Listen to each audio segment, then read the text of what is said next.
Yes. तो दोस्तों, सबसे पहले मुझे बोलो कि मैं कहता हूं इंडियन पिनल कोड और सीआरपीसी। तो इंडियन पिनल कोड और सीआरपीसी में मुझे बोलो, सीआरपीसी के प्रोसीजरल लॉ है और Indian penal code substantive law हम कहते हैं। क्यों ऐसा कहते हैं? बिकॉज सीआरपीसी में हम कहते हैं कोई भी क्राइम जब होता है तो उस क्राइम को लेकर हम कहते हैं जो ऑफेंस हुआ है उस ऑफेंस को लेकर इंक्वायरी, इन्वेस्टिगेशन, ट्रायल, इसकी जो कार्यवाही है, प्रोसीजर है, ये सीआरपीसी के तहत होती है। बट भाई, ऑफेंस किसे माना जाएगा, वो कौन सा एक्ट और ओमिशन है जिसे ऑफेंस माना जाएगा, ये कहां पे डिफाइन किया है? ये सीआरपीसी डिफाइन नहीं करता है, ये आईपीसी डिफाइन करता है। इंडियन पिनल कोड को लेकर जब मैं कहता हूं, डेफिनेटली आपके पास नोट्स है, ये मैं आशा रखता हूं। आईपीसी हल से defines acts that are offenses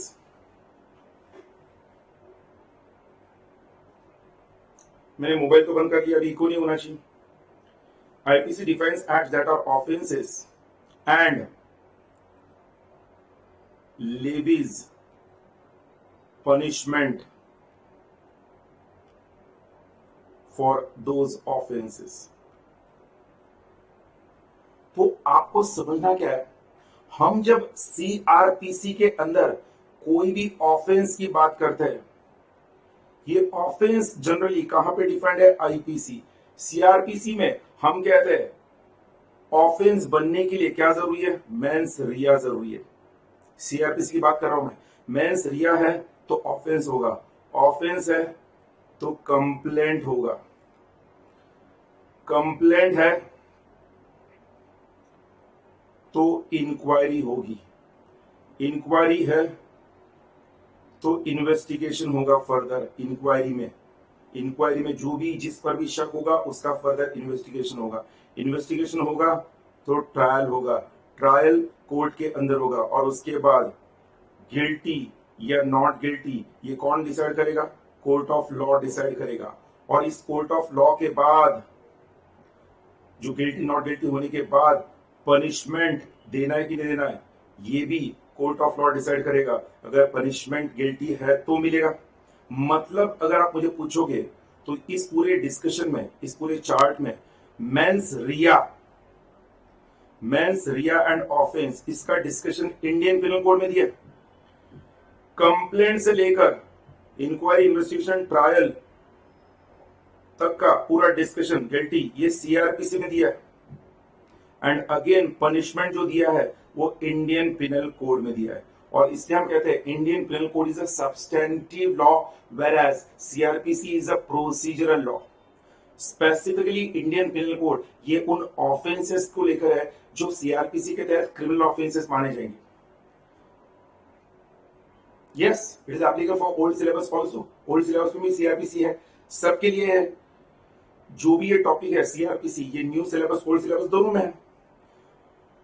तो मुझे बोलो इंडियन पिनल कोड का ये पॉइंट सबको अगर क्लियर है तो मैं इंडियन पिनल कोड, हमारा आज के मैराथन का फर्स्ट पार्ट डिस्कशन स्टार्ट करता हूं। एक बार सब लोग जोर से मतलब कमेंट करो जेएमडी, जय माता दी, तो हम सेशन स्टार्ट करते हैं। जय माता दी, जय माता दी, कमेंट करो।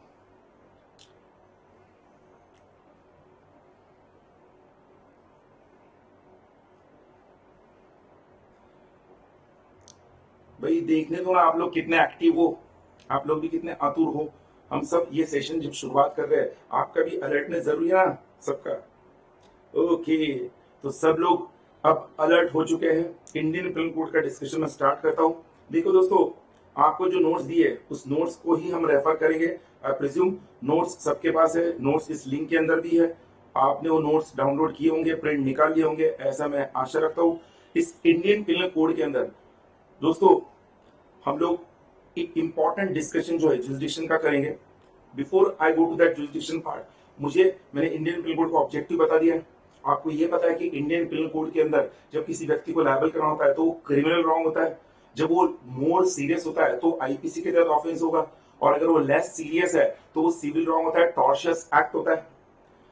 हम जब इंडियन पिनल कोड के स्कोप के बारे में डिस्कस करते हैं, मैं रिक्वेस्ट करता हूं सबको, आप आपके नोट्स में इंडियन पिनल कोड का ये स्कोप एक चार्ट के पैटर्न में मैं ड्रॉ करके दे रहा हूं। आपको इसके बाद कभी भी jurisdiction of Indian penal code को लेकर कोई भी सवाल आएगा, आपको कोई डाउट नहीं रहेगा, तो रिक्वेस्ट आपकी नोटबुक में वहां पे ड्रॉ करो jurisdiction of Indian penal code, जिसमें एक सेक्शन जो है सेक्शन 1 वो तो कहता है होल ऑफ इंडिया, एप्लीकेबिलिटी जो है whole of India accept J&K, ये तो सिंपल है, except Jammu and Kashmir. But इसके अलावा यस फर्स्ट पार्ट में हो चुका है, सीआरपीसी हो चुका है, टॉड भी हो चुका है पुनीत। अब इस जुरिसडिक्शन ऑफ आईपीसी को हम नीचे आगे 3 एरोज में डिफाइन करेंगे। मैं एक एक करके एक एरो इसमें करूंगा। फर्स्ट एरो के अंदर आप लिखोगे आपके नोट्स में, जिसे हम कहते हैं इंट्रा टेरिटोरियल। क्या कहते हैं? Intra territorial. और इसका सेक्शन है सेक्शन 2। तो सेकंड एरो में क्या आएगा? जस्ट बोलो मुझे, कमेंट करो। कोई तो लिख रहे हो तो अच्छी बात है, बट कमेंट कर देना।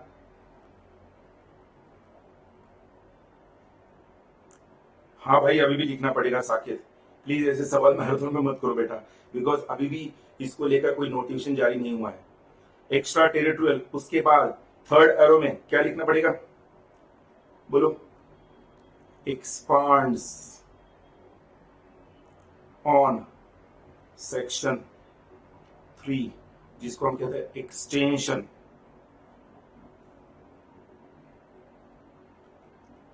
Of extra territorial, extension of extra territorial. और इसका सेक्शन है सेक्शन 4। दोस्तों पहले हम लोग ये सेक्शन 2, 3, 4 को समझते हैं। जब मैं कहता हूं इंट्रा टेरिटोरियल, अगेन ध्यान रखना, ये जो मैं चार्ट ड्रॉ करके रह रहा हूं, अगेन बता रहा हूं, इसके बाद आपको कोई भी जुरिसडिक्शन को लेकर सवाल आएगा, आप ये चार्ट आंखों के सामने लेके आना, आपको आंसर मिल जाएगा कि वो इंट्रा टेरिटोरियल है, एक्स्ट्रा टेरिटोरियल है, या फिर extension to extra territorial section 4 है। पहले हम इंट्रा टेरिटोरियल में जाते हैं। जब मैं इंट्रा टेरिटोरियल कहता हूं, कुछ शब्द है जो बड़े इंपॉर्टेंट है, इसलिए आपको वैसे लिखना है। इंट्रा टेरिटोरियल के नीचे मैं सिंगल एरो ड्रॉ करके वहां पर लिखूंगा सबसे पहले crime committed, crime committed within, या मैं क्राइम कमिटेड पहले लिखूंगा, crime committed point number 2 by every person. मैं कौन सा वर्ड लिख रहा हूं? By every person. Every person जब लिखा है तो ब्रैकेट में लिखूंगा वहां पर इंडियन नेशनल और फॉरेनर, और फॉरेनर बाय एवरी पर्सन। जब मैं कहता हूं by every person, Indian national और फॉरेनर, रखना crime committed by every person, और फिर उसके नीचे मैं क्लॉज नंबर ए में लिखूंगा वहां पर with in the territory of India, with in the territory of India, with in the territory of India. और बी में लिखेंगे with in the territorial waters of India, with in the territorial waters of India.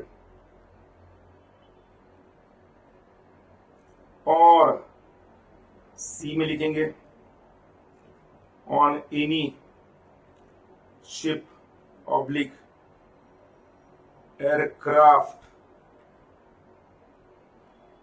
either owned by India oblique registered। ये इसका chart draw करना इसलिए जरूरी है ताकि ये जुरिसडिक्शन का पार्ट क्लियर हो। हर जगह चार्ट नहीं होगा, जहां पे ऑलरेडी नोट्स दिया हम नोट्स को ही रेफर करेंगे, बट इसका चार्ट मैं ड्रॉ करके दे रहा हूं जानबूझकर, इन इंडिया। तो जब मैं इंट्रा टेरिटोरियल जुरिसडिक्शन कहता हूं, 1 by 1 हम कहते हैं इंट्रा टेरिटोरियल में क्या क्या आएगा? The crime must have been committed, मतलब the offence must have been committed by any person. कह रहा हूं कि एनी पर्सन, कह रहा हूं कि एवरी पर्सन। हम कहते हैं crime committed by every person. यही आपको समझना है। इंट्रा टेरिटरी में वो कहते हैं एवरी पर्सन, वेराज एक्सटेंशन में या एक्स्ट्रा टेरिटरी में कहते हैं वहां पर हम देखेंगे एनी पर्सन। फर्क 19-20 का है, but you must know every person में इंडियन नेशनल और फॉरेनर आता है। एक कहता है within the territory of India है तो इंट्रा टेरिटोरियल है, within the territory waters of India है तो भी इंट्रा टेरिटोरियल है, या फिर ऑन एनी शिप और aircraft either owned by India और रजिस्टर्ड इन इंडिया और इंडिया के अंदर है तो भी इंट्रा टेरिटोरियल है। इंडिया के अंदर है, शिप और एयरक्राफ्ट के ऊपर हुआ तो भी इंट्रा टेरिटोरियल है। तो अगर मैं सेक्शन 2 इंट्रा टेरिटोरियल के इन तीनों एलिमेंट्स को जोड़ दूं, हम कहते हैं जो इंडियन टेरिटरी में हुआ है, इंडियन टेरिटोरियल वाटर्स में हुआ है, ये इंडियन शिप और एयरक्राफ्ट पर हुआ है, वो इंट्रा टेरिटोरियल जुरिसडिक्शन में आएगा। तो इसका एग्जाम्पल अगर मुझे डिस्कस करना है, पहले सेक्शन 2 का इंट्रा टेरिटोरियल का with in the territory of India का ध्यान रखना, इसका एक एग्जाम्पल है जो मैं कहता हूं। मान लो जो हम एक केस लॉ है सुप्रीम कोर्ट का, उसका डिस्कशन करते हैं। एक बंदा कराची में है, कराची पाकिस्तान में, और वहां से वो मुंबई के एक पर्सन को क्या करता है, कुछ लेटर भेजता है और अपने पास काफी सस्ते दाम में, मतलब उसके पास काफी सस्ते दाम में गारमेंट्स और कपड़ा अवेलेबल है, ये उस लेटर में इन्फॉर्म करता है। मुंबई का ये पर्सन जब देखता है कि कपड़ा काफी सस्ते दाम में मिल रहा है कराची से, तो ये उसको कॉन्ट्रैक्ट करने की बात करता है। वो कराची का बंदा उससे कुछ पैसे डिमांड करता है। अब वो बंदा कराची में बैठा है, ये मुंबई में बैठा है, ये पैसा उस कराची वाले बंदे के एजेंट को जो मुंबई में है, उस एजेंट को पैसे दे देता है। बाद में कराची से उस पर्सन के गारमेंट्स और माल आता ही नहीं है। अब ये मुंबई वाला बंदा उस कराची वाले बंदे पर आईपीसी के तहत केस करना चाहता है, ऑफेंस का। तो वो कराची वाला बंदा कहता है मैं तो कराची में हूं, इंट्रा टेरिटोरियल जुरिसडिक्शन के तहत मेरे ऊपर ये लागू नहीं होता है। तो द लॉ सेज अगर हम इंट्रा टेरिटोरियल की बात करें, crime committed by every person, foreigner, वो कराची पाकिस्तानी सिटीजन भी है वो पर्सन, तो भी वो उसमें आएगा। और अगर वो वहां से लेटर के थ्रू इंडिया में इंफॉर्म करता है, तो वो जो कम्युनिकेशन हुआ है उस कम्युनिकेशन को हम मानेंगे कि वो ऑफेंस इंडिया में हुआ है, बिकॉज पैसा उसके एजेंट को दिया गया था इंडिया में, इंडियन एजेंट को पैसा दिया गया था, तो उसको with in the territory of India माना जाएगा। ये क्लॉज ए में आया है। क्लॉज ए का एग्जाम्पल सबको क्लियर है तो थम्स अप को क्विकली।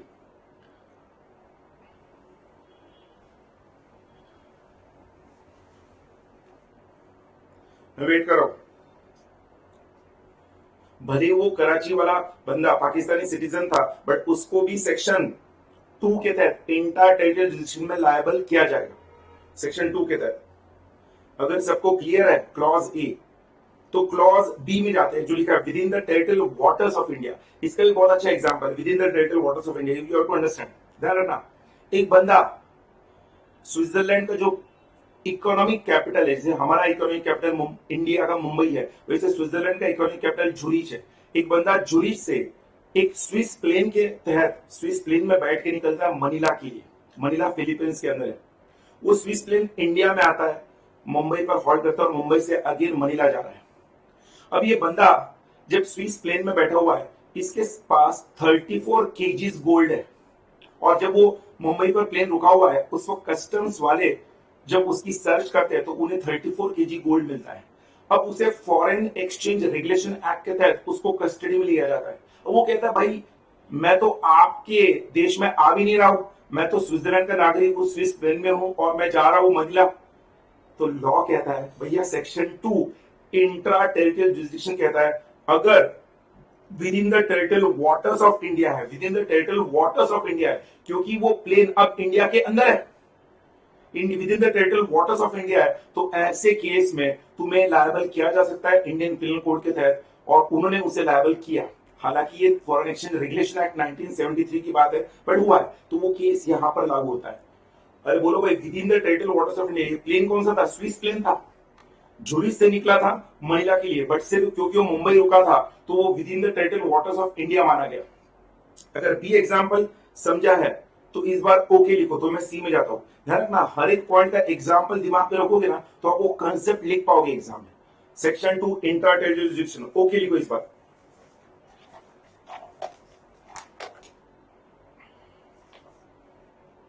यस, तो अब आगे दिया ऑन एनी शिप और aircraft either owned by India और रजिस्टर्ड इंडिया। ये भी बड़ा इंटरेस्टिंग है। एक शिप मुंबई के डॉक पर खड़ा था, मुंबई के एक डॉक यार्ड पर वो शिप खड़ा था और एक फॉरेनर उस शिप पर जब चढ़ता है और उस शिप के ऊपर जाके कुछ अननेचुरल ऑफेंस करता है, अननेचुरल ऑफेंस। अब अननेचुरल ऑफेंस करता है तो उस फॉरेनर को पकड़ा जाता है। फॉरेनर को पकड़ने के कारण वो जब कहता है कि भाई ये जो ऑफेंस है ये मेरे देश में जहां पे मैं रहता हूं वहां पर तो ये एक्ट ऑफेंस नहीं है, तो मुझे क्या पता ये आपके देश में ऑफेंस है। तो वो कहते हैं भैया तुमने जो ऑफेंस किया है एक तो वो इंडियन टेरिटरी पे किया, वो भी वो कहता है मैं इंडियन टेरिटरी में मैं शिप पे हूँ, तो शिप और एयरक्राफ्ट क्योंकि इंडिया में रजिस्टर्ड था और वो इंडिया के अंदर है उसको भी इंट्रा टेरिटरी माना जाएगा और उस फॉरनर को उस अननेचुरल ऑफेंस के लिए सेक्शन 2 के तहत लायबल किया जाएगा। ये हुआ सेक्शन 2 के इंट्रा टेरिटोरियल जुरिडिक्शन का एबीसी तीनों का एक एक example. I hope it is clear. But sir आपने जब कहा यहां पर इस फॉरेनर का, वो फॉरेनर का कहना था कि हमारे देश में ये एक्ट ऑफेंस नहीं है तो मैं लायबल नहीं हूं, यहां पर सेक्शन 2 एक क्लैरिफिकेशन देता है और वहां पर आप नीचे नोट लिखना, सी के नीचे नोट लिखना, foreigner can not defend that he did not know that he was committing a wrong. He was committing a wrong. मैं jurisdiction of Indian Penal Code के पहले पार्ट पर हूं सेक्शन 2 के, जिसको हम कहते हैं इंट्रा टेरिटोरियल जुरिडिक्शन। मैं सिर्फ इंट्रा टेरिटोरियल जुरिडिक्शन अभी समझा रहा हूं। यहाँ पे जो लिखा है foreigner can not defend that he did not know that he was committing a wrong, वो डिफेंड नहीं कर सकता भैया। Ignorance of law is not an excuse. Yes Saket you are right बेटा, ignorance of law is not an excuse. ये अगर note आपको clear है तो फिर सर आपने कहा इंट्रा टेरिटोरियल जुरिडिक्शन में सर आपने कहा एवरी पर्सन, सर आपने कहा एवरी पर्सन, बट यही सेक्शन 2 के अंदर उन्होंने कुछ एग्जम्पशन भी रखे, मतलब जिनको एग्जम्प्ट किया है वो एवरी पर्सन में आएंगे नहीं। Exemptions from section 2 intra territorial jurisdiction के अंदर से किसको एग्जाम किया है, तो लॉजिक क्या है, व्हाट इज द लॉजिक भैया इन लोगों को एग्जाम क्यों किया है, बिकॉज इनको स्पेशल प्रिविलेजेस है, इनको स्पेशल प्रिविलेजेस है और इनका एग्जाम्पशन ये सबको पता है because you are in a marathon I know, but फिर भी ये चार्ट का हिस्सा इसलिए मैं लिख के दे रहा हूं। एग्जाम्पशंस में नंबर 1 ए आता है president oblique governor of a state. कोई मुझे बोलेगा कमेंट करके कि प्रेसिडेंट और गवर्नर को हम इंडियन पिनल कोड के तहत लायबल क्यों नहीं करते। Just I want to see your general knowledge G K. President और गवर्नर को सेक्शन 2 के तहत भले उन्होंने कोई ऑफेंस किया होगा उनको आईपीसी के तहत लायबल नहीं करते, क्यों क्यों लायबल नहीं करते प्रेसिडेंट और गवर्नर को। आईपीसी चैप्टर है Indian penal code, Samaira Mehra Indian penal code का चैप्टर है। मेरा सवाल सबने सुन लिया है तो मेरा सवाल का जवाब मैं एक्सपेक्ट कर रहा हूं, प्रेसिडेंट और गवर्नर को लायबल क्यों नहीं करते। अरे गधू आपका जवाब आया तो तक मैं आगे लिख लेता हूं। फॉरेन पोजीशन वैकेंट हो जाएगी, नहीं रे आदित्य लॉ वही बनाते। अरे नहीं रे बाबा ऐसे क्या करते हो, आपका जनरल नॉलेज, हे भगवान। अरे दोस्तों प्रेसिडेंट और गवर्नर को कॉन्स्टिट्यूशन के तहत अपॉइंट किया था। किसके तहत, कॉन्स्टिट्यूशन के तहत। कॉन्स्टिट्यूशन में एक आर्टिकल है जो आपके सिलेबस में नहीं है बट आपको पता होना चाहिए, आर्टिकल 361। आर्टिकल 361 के तहत प्रेसिडेंट और गवर्नर ने कोई ऑफेंस किया तो उन पर कार्रवाई होती है, मतलब प्रेसिडेंट और गवर्नर पर कोई और कानून लागू नहीं होता है, आर्टिकल 361 के तहत उन पर कार्रवाई होगी। कॉन्स्टिट्यूशनल अधिकार है उनका कि उनके खिलाफ आईपीसी का मुकदमा नहीं चलेगा। They are the first citizens of the country और स्टेट। अरे बोलो भाई, अगर मैंने जो बताया वो समझा है तो थम्स अप करो, आपके रीजन मत लिखो आप। मैंने समझा है तो थम्स अप करो, मैंने जो समझा है। जब मैं फॉरेन सोवरेन्स कहता हूं तो वहां पे आता है फॉरेन सोवरेन्स मतलब फॉरेन गवर्नमेंट। फॉरेन सोवरेन्स मतलब फॉरेन गवर्नमेंट, समझना, फॉरेन गवर्नमेंट। अब इसका एग्जांपल क्या है सर, चाइना ने लद्दाख के अंदर गलवान वैली में अतिक्रमण किया, एनक्रोचमेंट किया, इंडियन टेरिटरी में घुस गया, तो क्या चाइना उस कंट्री के खिलाफ इंडियन पिनल कोड के तहत केस चलेगा कोर्ट में? नहीं भाई, China is a foreign government. Foreign sovereigns को एक कानून है जो सारे देशों ने माना हुआ है, और वो है फॉरेन सोवरेन इम्यूनिटी एक्ट। कौन सा act? Foreign sovereign immunity act. तो जो फॉरेन सोवरेन मतलब फॉरेन गवर्नमेंट्स है, उन पर आईपीसी का सेक्शन 2 इंटर टेरिटोरियल लागू नहीं होता है। इवन दो चाइना इंडिया के अंदर घुस गया, इंडियन टेरिटरी में घुस गया, बट फिर भी उनके खिलाफ आईपीसी पर केस होगा नहीं। अगर क्लियर है तो इस बार एक अच्छा सा स्माइली भेजो, फॉरेन सोवरेन समझा तो। फिर मैं लिखता हूं फॉरेन डिप्लोमैट्स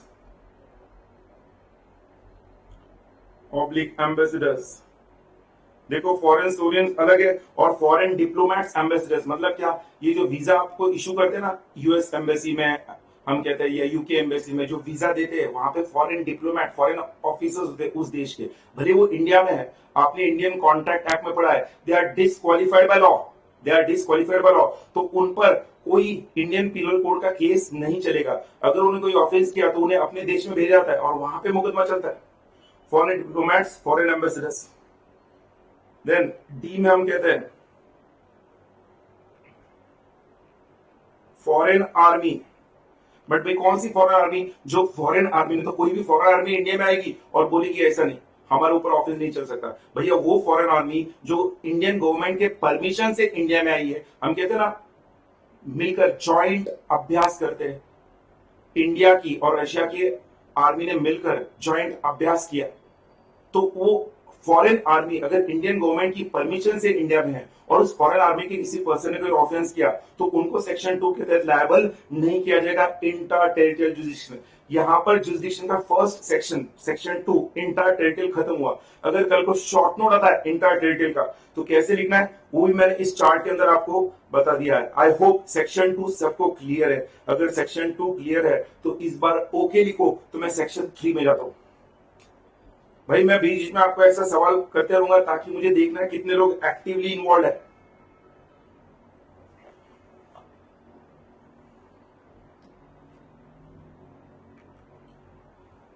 अब सेक्शन 3 में आता है एक्स्ट्रा टेरिटोरियल।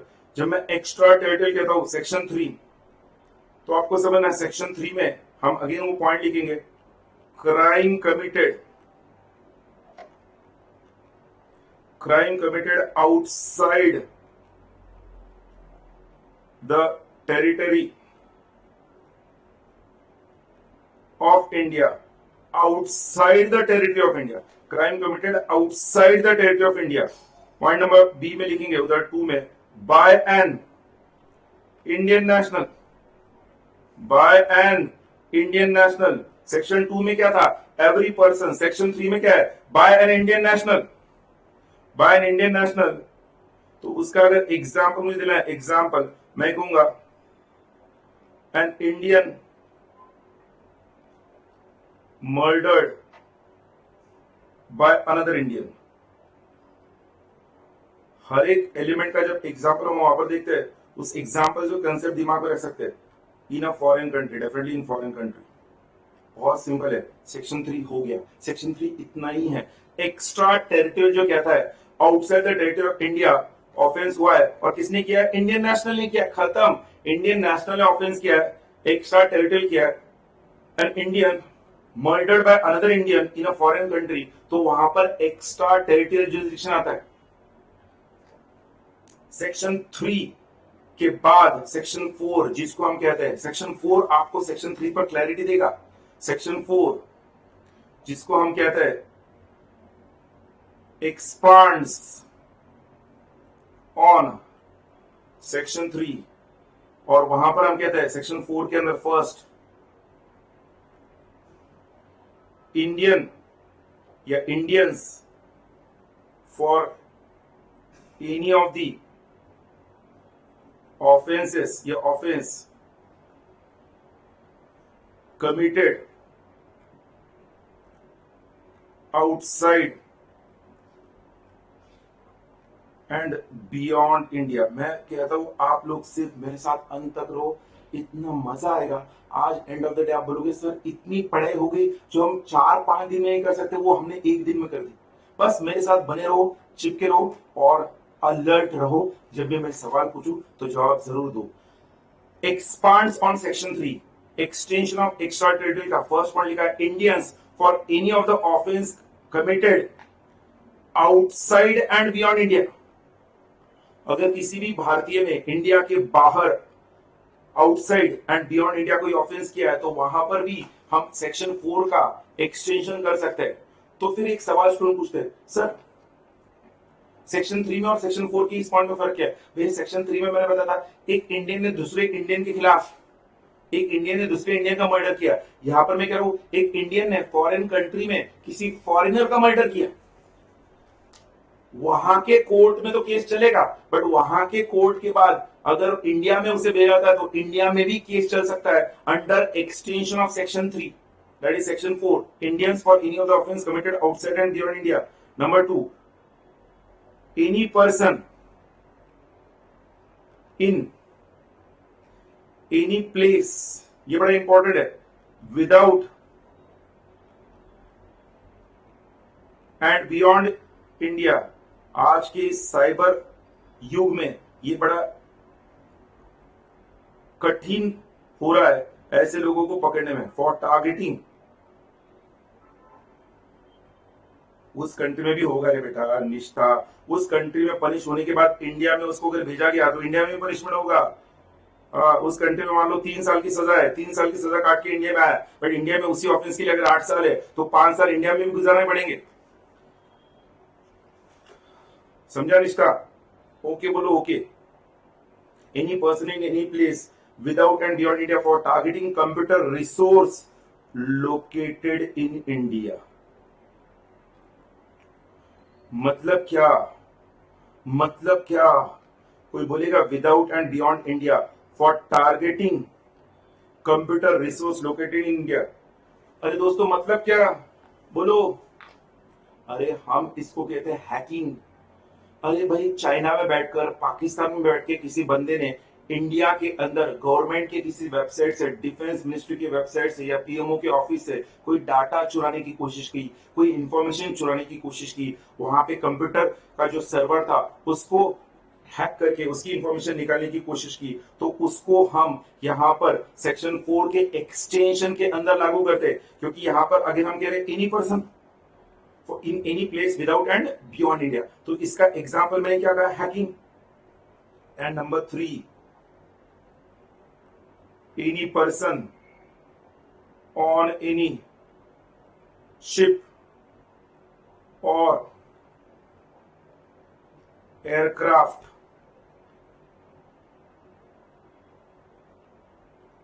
शिप और aircraft registered in India wherever it may be। ये बड़ा इंपॉर्टेंट है, ये शब्द बोलना नहीं, wherever it may be।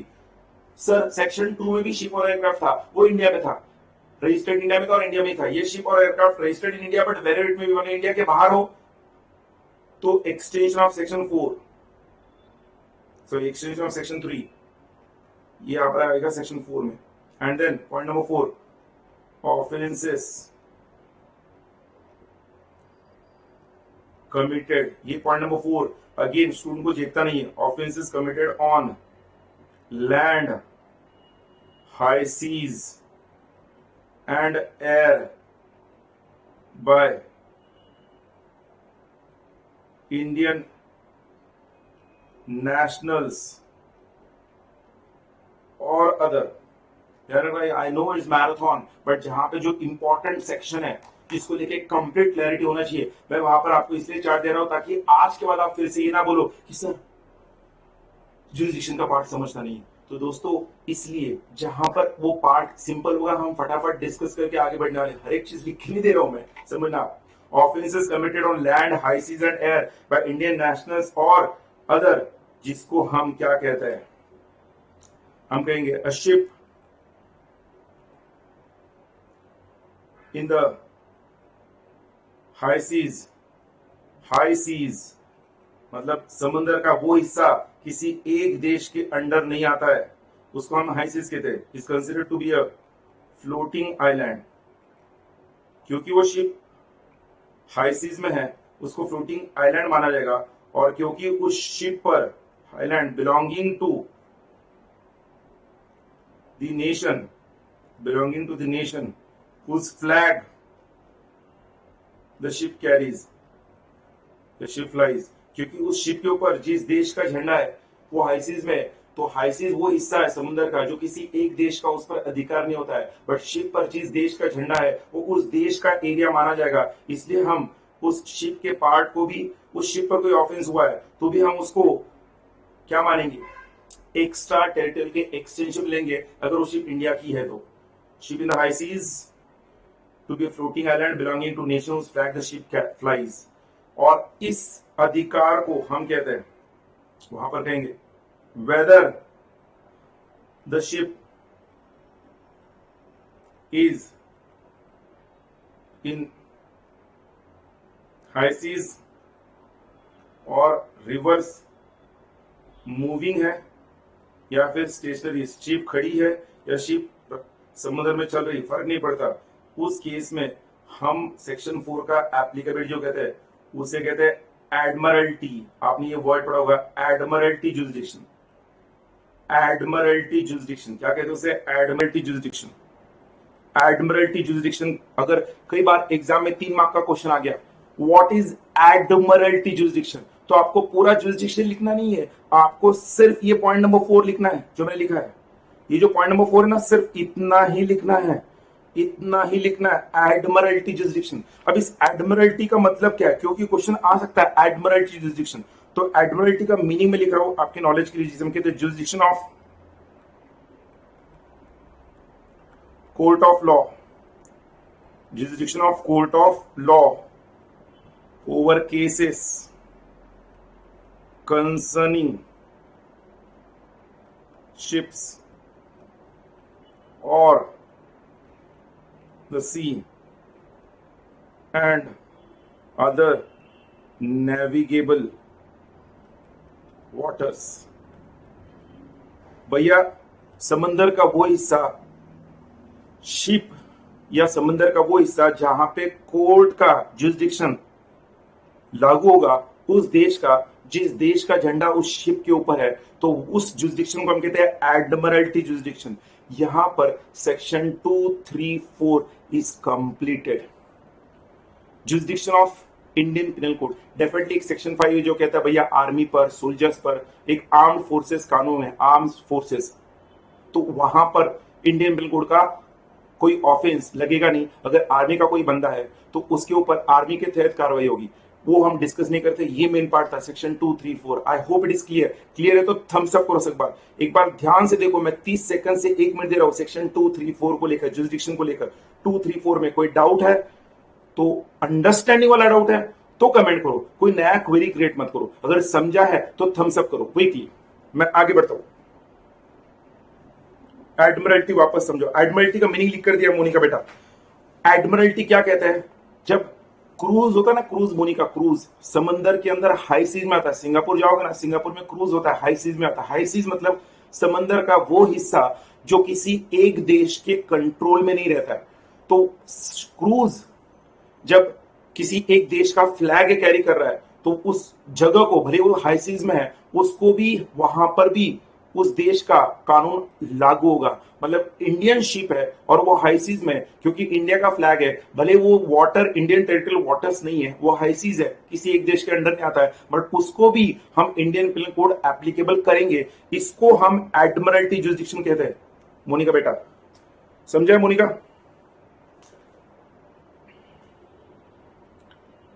Monika, Monika लिख कर दिया बेटा सब कुछ? Yes, okay. तो दोस्तों अब मैं अगर फिर से आऊं इंडियन पिनल कोड के जो सबसे अहम कड़ी थी, jurisdiction of Indian penal code, वो मैंने आपसे डिस्कस कर लिया। अब फटाफट हमारे पॉइंट्स भी स्टडी में आते हैं। हम जब डिस्कस करते हैं वहां पर elements and stage of crime, वहां पर ABCDE लिखा है। इसमें आप देखना ए में लिखा है फंडामेंटल एलिमेंट्स ऑफ क्राइम। क्या लिखा है? Fundamental elements of crime. Fundamental elements of crime मतलब क्या? हम कहते हैं भैया क्राइम के तहत किसी भी व्यक्ति को लायबल करने के लिए क्या जरूरी है। तो मैं अक्सर बच्चों को एक एक्रोनिम देता हूं, तो आपको भी दे रहा हूं, आप वहां पे लिख लेना। मैन, माई नहीं है, इसको मैं कह रहा हूं मैन। Are intelligent. कुछ लोग तुरंत इस पर कमेंट करने वाले हैं, बट मैंने ये सिर्फ आपकी नॉलेज के दिया। एम ए आई, तो फंडामेंटल एलिमेंट्स ऑफ क्राइम में मैं कहता हूं HMAI, जिसमें कहता हूं भैया किसी भी व्यक्ति को क्राइम के तहत, किसी भी पर्सन को आईपीसी के तहत लायबल करने के लिए वो व्यक्ति ह्यूमन बीइंग होना चाहिए, उसका मेंस रिया होना चाहिए, उसका एक एक्टस रियस होना चाहिए, और वो व्यक्ति इंटेलिजेंट नहीं, उस व्यक्ति की वजह से इंजुरी होना चाहिए।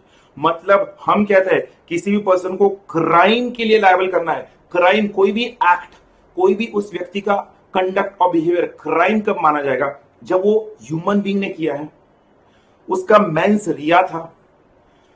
मेंस रिया और एक्टस रियस में फर्क है। मेंस रिया साइकोलॉजिकल है, दिमाग में आता है।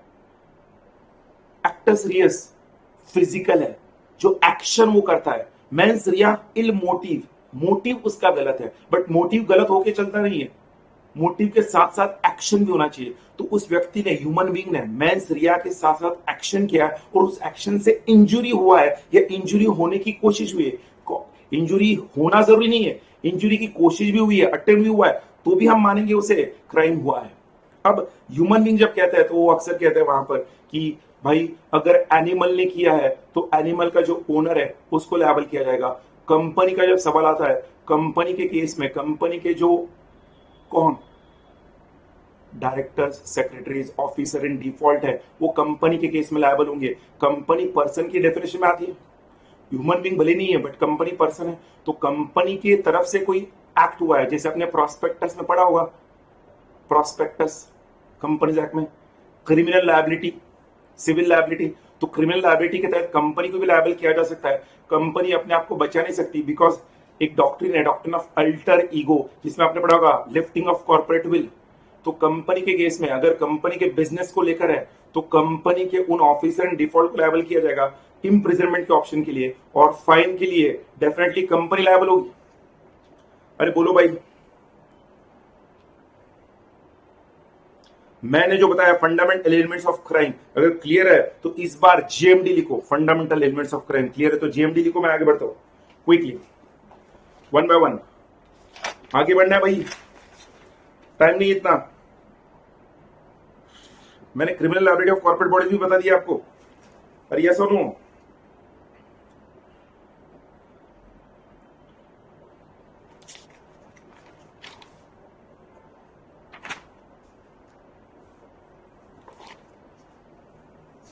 अब हम आगे बढ़ते हैं, और वहां पर दिया है 4 ब्रॉड कैटेगरीज ऑफ क्राइम, जिसको हम कहते हैं stages of crime. 4 broad categories of crime, जिसको हम कहते हैं स्टेजेस ऑफ क्राइम। इसका भी एक्रोनिम है। स्टेजेस ऑफ क्राइम को हम कहते हैं आई पा, इंडियन पा। पा मतलब क्या सबको पता है, इंडियन पा। इंडियन पा को हम अक्सर कहते हैं आई मतलब इंटेंशन।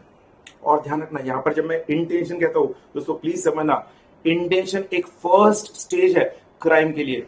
किसी भी व्यक्ति को क्राइम के लिए लायबल करना है तो उसका इंटेंशन देखा जाता है। First element is intention. Crime के लिए इंटेंशन होना जरूरी है, बिकॉज इंटेंशन होगा तो ही मेंस रिया है, और इंटेंशन होगा तो ही मोटिव आएगा। तो इंटेंशन के बाद आता है पी मतलब प्रिपरेशन। जब उसका मोटिव होता है उसके बाद वो प्रिपरेशन करता है, तैयारी करता है उस पर्टिकुलर क्राइम के लिए। प्रिपरेशन और इंटेंशन। अब ध्यान रखना, फर्स्ट और सेकंड एलिमेंट। मेरा सवाल आप सबको है, I want to see how many of you are really studied. क्या किसी व्यक्ति को सिर्फ इंटेंशन होने पर, मेरा सवाल ध्यान से सुनना, क्या किसी व्यक्ति को सिर्फ इंटेंशन होने पर आईपीसी के तहत एक्सेप्शनल सिचुएशन में लायबल कर सकते हैं? तो कौन सा सिचुएशन है अगर कर सकते हैं तो? एक्सेप्शनल सिचुएशन कौन सा है जहां पर सिर्फ इंटेंशन होने पर एक व्यक्ति को लायबल कर सकते हैं, या सिर्फ प्रिपरेशन होने पर लायबल कर सकते हैं? इंटेंशन और प्रिपरेशन दोनों के सेम एक्सेप्शन लिखेंगे हम। सिर्फ उसने तैयारी की थी, प्रिपरेशन किया था, या सिर्फ इंटेंशन रखा था, तो भी उस व्यक्ति को आईपीसी के तहत लायबल किया जा सकता है। Let me see, can anyone give a comment? Yes, very good. Hitvi ने कहा waging of war, correct. Driving नहीं रे आदित्य, वेजिंग ऑफ वॉर। ध्यान रखना, waging of war against government मतलब क्या? गवर्नमेंट के खिलाफ कोई षड्यंत्र आप रच रहे हो, आपने गवर्नमेंट के खिलाफ कोई षड्यंत्र रचने का सिर्फ इंटेंशन मनसूबा बनाया है तो भी आपको अरेस्ट कर सकते हैं अगर यह साबित हो गया कि आपका इंटेंशन था।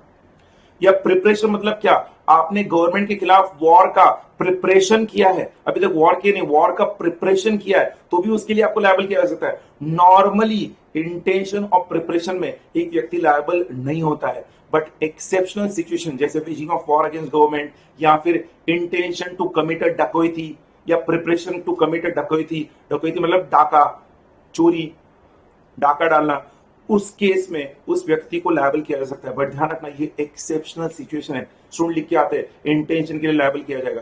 भैया इंटेंशन और प्रिपरेशन में नॉर्मली एक व्यक्ति लायबल नहीं होता है अंडर आईपीसी, एक्सेप्शनल केसेस में होगा।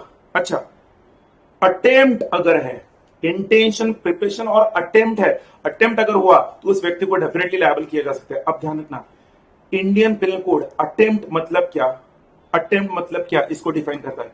तो कहते हैं अटेम्प्ट तभी माना जाएगा जब अटेम्प्ट से पहले इंटेंशन था, इंटेंशन के बाद प्रिपरेशन था, और प्रिपरेशन करने के बाद जब उस व्यक्ति ने वो एक्ट करने की कोशिश की, he fell short of the act, जो कंडक्ट जो बिहेवियर उसे करना था, he fell short of the act, तब वो अटेम्प्ट होगा।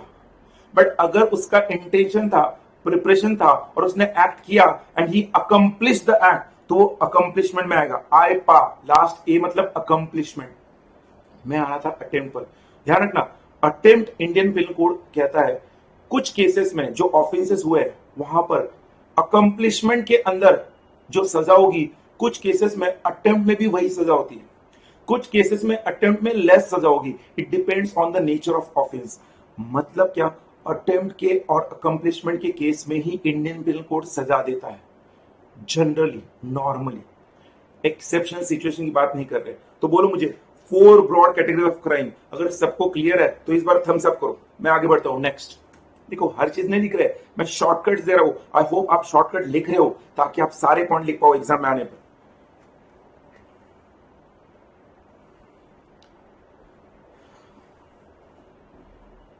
सब लोग कर रहे हैं ना भाई कमेंट? ओके, अब आगे बढ़ते हैं। नेक्स्ट पॉइंट है वहां पर essential elements of mens rea. ये भी बड़ा पॉइंट है, essential elements of mens rea. Essential elements of mens rea 8 mark का क्वेश्चन है। Be surprised to know 8 mark के लिए न्यू सिलेबस में पूछा हुआ क्वेश्चन है ये, essential elements of mens Riya. Will be surprised, essential elements of mens रिया। चलो देखते हैं भैया, मेंस रिया सबको पता है। अब ये मेंस रिया के एसेंशियल एलिमेंट याद रखना है तो उसका हमारा एक्रोनिम है। इसको आप कैसे जानते हो भैया? सबसे बड़ा रुपया, आईएनआर। आईएनआर हमारा essential elements of mens rea का एक्रोनिम है, जिसमें I stands for intention, N stands for negligence and R stands for recklessness. Intention, negligence और रेकलेसनेस। ध्यान से सुनना, जब मैं इंटेंशन की बात करता हूं, इंटेंशन की बात कर रहा हूं तो आपको समझना है intention must be general, intention must be general. अगर जनरल इंटेंशन भी है तो भी वो व्यक्ति मेंस रिया के तहत लायबल होगा। जनरल इंटेंशन है तो भी लायबल होगा। सर एग्जांपल दे रहा हूं। ए ने एक खाने में, बी के खाने में पॉइजन मिला है। ए ने बी के खाने में पॉइजन मिला है, वो खाना बी ने ना खाते हुए सी ने खा लिया और सी की डेथ हो गई। अब जब ए पर मुकदमा चला तो ए ने कोर्ट में कहा माय लॉर्ड मेरा इंटेंशन सी को मारना नहीं था। भैया तेरा इंटेंशन सी को मारना नहीं था, बट तेरा इंटेंशन किसी ना किसी व्यक्ति को मारना जरूर था। तो इसलिए ए के खिलाफ मेंस रिया का केस बनेगा, मतलब इंडियन पिनल कोड के तहत तो ऑफेंस होगा और मेंस रिया माना जाएगा, क्योंकि इंटेंशन जनरल था। भले ही बी को मारना था, बट बी को मारना भले ही था, सी मर गया तो भी ए के खिलाफ इंटेंशन प्रूव होगा। I hope it is clear. Intention का पार्ट अगर क्लियर है तो मैं निग्लिजेंस में आता हूं। निग्लिजेंस हम कहते हैं नॉट टेकिंग प्रॉपर केयर। जब आपने प्रॉपर केयर नहीं लिया है और आप कह रहे हो कि नहीं मेरा जानबूझकर नहीं हुआ, गलती से हुआ। भैया if you are negligent in performing your duties, जिस फर्ज के लिए तुम्हें अपॉइंट किया है वो फर्ज ही तुमने नहीं निभाया, तो you will be liable for mains Riya, under mains रिया। मतलब क्या, जो हम एग्जाम्पल डिस्कस करते हैं, केयर टेकर ने एक बच्चे का ध्यान रखना था, रखा नहीं और बच्चे को इंजरी हो गई, तो care taker can be made liable even though she says that she did it negligently, but she was negligent in performing her duties. R, recklessness मतलब क्या भैया, जब तुम्हें पता है कि वहां पर खाई है बट फिर भी तुम वहां पे जाके उधर कूद रहे हो और कह रहे हो कि यार मुझे पता ही नहीं था। तो रेकलेसनेस मतलब क्या, when you are aware of the risk still you are going for that particular action और conduct, it is reckless behaviour, जिसको हम कहते हैं ड्रिंक एंड ड्राइव। जब हर व्यक्ति को पता है कि शराब पीकर गाड़ी चलाने से एक्सीडेंट हो सकता है, फिर भी व्यक्ति ने शराब पीकर गाड़ी चलाई, तो उस व्यक्ति को बाद में कहना ये अलाउड नहीं है कि मेरा मेंस रिया नहीं था, वो मेंस रिया माना जाएगा।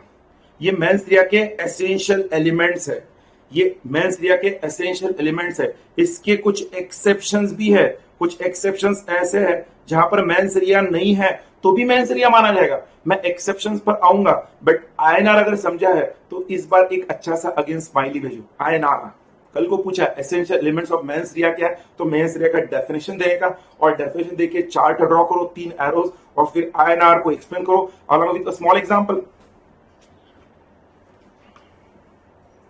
भाई मैं बीच बीच में ऐसे सवाल पूछते रहूंगा, आई होप यू ऑल नो, ताकि मुझे ये समझे कि कितने लोग मुझे सुन रहे, अलर्ट हो रहे। नहीं तो कुछ स्टूडेंट इधर भी ध्यान, उधर भी ध्यान, उधर भी ध्यान, ऐसा नहीं होना चाहिए।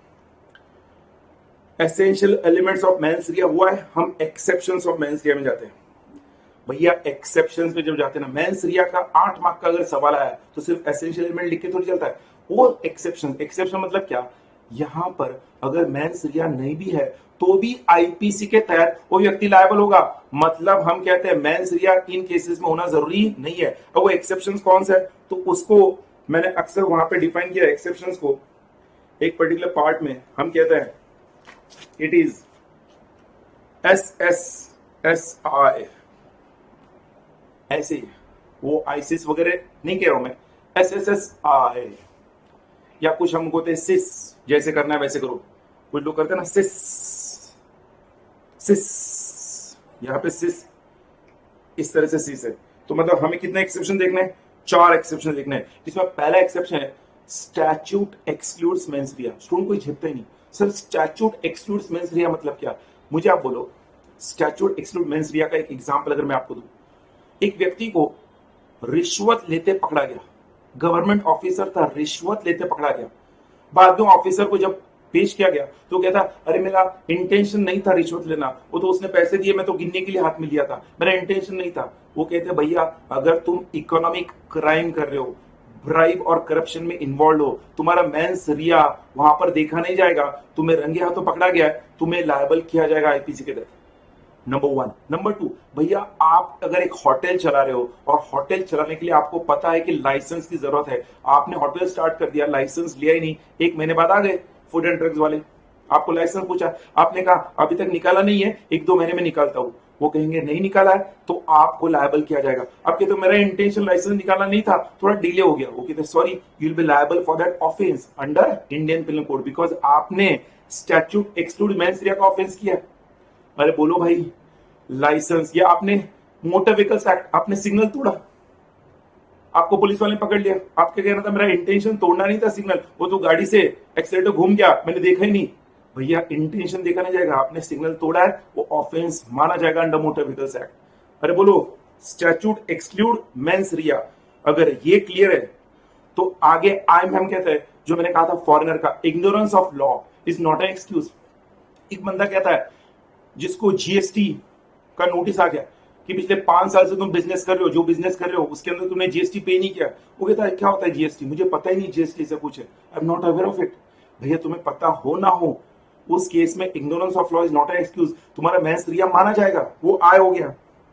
अगेन आय हम कहते हैं स्पीडी डिस्पोजल, क्या कहते हैं, speedy disposal of cases. Speedy disposal छोटे मोटे केसेस होते हैं ना, जिसको हम सीआरपीसी में पढ़ चुके, समरी ट्रायल, याद है कि समरी, चिंदी चोर, भैया पाकिट मार है, किसी को पाकिट मारते हुए पकड़ा गया और उसको जज के सामने पेश किया गया, वो कहता है मेरा इंटेंशन पाकिट मारना नहीं था, वो तो मजबूरी थी। वो कहता भैया ये स्पीडी डिस्पोजल ऑफ केसेस है, इसमें मेंस रिया माना जाएगा, जो भी है वो सजा सुनाई जाएगी, वहां पर प्रूव करने की जरूरत नहीं है। And then last S is strict liability. कौन सा केस था, I want the answer from you people, वो कौन सा केस था स्ट्रिक्ट लायबिलिटी का, जो हमने टॉर्ट में पढ़ा हुआ है। I want answer from you people, strict liability के केस में भी मेंस रिया देखा नहीं जाता है। I want answer from you, waiting for your comments.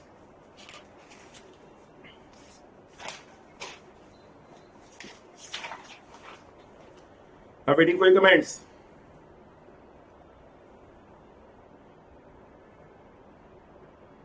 Yes correct Saket, land versus future. Bhopal gas नहीं रे लीजा, लीजा मैडम हम भोपाल गैस ठीक है इंडिया की बात कर रहे हैं, बट लीजा मैडम हमने रूल ऑफ स्ट्रिक्ट लायबिलिटी में क्या देखा था, रिलायंस वर्सेस फ्लेचर का लैंडमार्क जजमेंट है ना।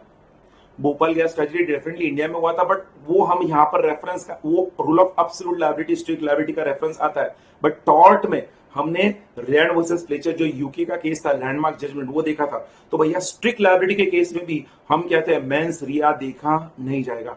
तो कितने एक्सेप्शन है? 4। कितने एसेंशियल्स है? 3। 4 एक्सेप्शन 3 एसेंशियल्स, क्लियर है। तो इस बार मुझे ओके लिखकर भेजो, तो मैं आगे बढ़ता हूं टाइप्स ऑफ पनिशमेंट में। ओके लिख के भेजो, ओके।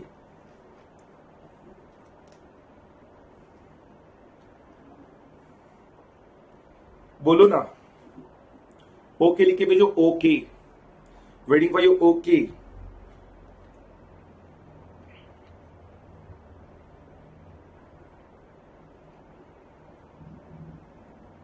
ओके, तो हम बढ़ते हैं टाइप्स ऑफ पनिशमेंट में। दोस्तों मैं टाइप्स ऑफ पनिशमेंट जब कहता हूं ना, मतलब क्या, अगर किसी व्यक्ति को आईपीसी के तहत दोषी माना गया, मतलब सीआरपीसी में उसको गिल्टी माना गया और उसको सजा सुनानी है, तो इंडियन पिनल कोड के तहत पनिशमेंट होता है। इंडियन पिनल कोड के अंदर वो कितने डिफरेंट टाइप्स ऑफ पनिशमेंट है जब एक व्यक्ति को दी जा सकते हैं। तो टाइप्स ऑफ पनिशमेंट में हम कहते हैं पहला पनिशमेंट है डेथ पनिशमेंट, ये एक व्यक्ति के ऊपर लगाया जा सकता है। डेथ पनिशमेंट के बाद आता है लाइफ इंप्रिजनमेंट। ये भैया बहुत सिंपल पॉइंट्स है, different types of punishment. Life imprisonment, फिर हम कहते हैं वहां पर सिर्फ फोरफीचर ऑफ प्रॉपर्टी, मैंने जानबूझकर अलग वे में लिखा है, फोरफीचर ऑफ प्रॉपर्टी। फिर हम कहते हैं डिफॉल्ट सेंटेंस, फिर हम कहते हैं इम्प्रिजनमेंट, सिर्फ इम्प्रिजनमेंट। लाइफ इम्प्रिजनमेंट मतलब उम्र कैद, इम्प्रिजनमेंट साल, 2 साल, 6 महीना, 3 साल, 5 साल, कुछ भी हो सकता है, सिर्फ इम्प्रिजनमेंट। और उसके बाद कितने हो गए? 5 हो गए ना, 6 चाहिए ना। एक हुआ death, life imprisonment, forfeiture of property, default sentence, imprisonment, और लास्ट है फाइन। फाइन। अरे one by one. Saket, criminal conspiracy कोई टाइप ऑफ पनिशमेंट नहीं है Saket. Criminal conspiracy is not a type of punishment Saket. Saket, are you there? अब मैंने ऐसा क्यों लिखा है भैया? मैंने पहले 3 टाइप्स ऑफ पनिशमेंट याद रखने के लिए लिखा है डीएलएफ। आपने इंडियन कंपनी सुना होगा ना, Delhi land and finance, DLF एक लिस्टेड कंपनी है। डीएलएफ याद रखना, डीएलएफ और फिर डीआईएफ, या फिर उधर आप एफआईडी भी लिख सकते हो। मैं ऐसे ही टाइम पास कर रहा हूं। एफआईडी, डीएलएफ में फैशन एंड इंटीरियर डिजाइनिंग का कोर्स। भाई याद रखना है ना, कोई ना कोई एक्रोनिम चाहिए जिससे हम ये सारे याद रख पाए।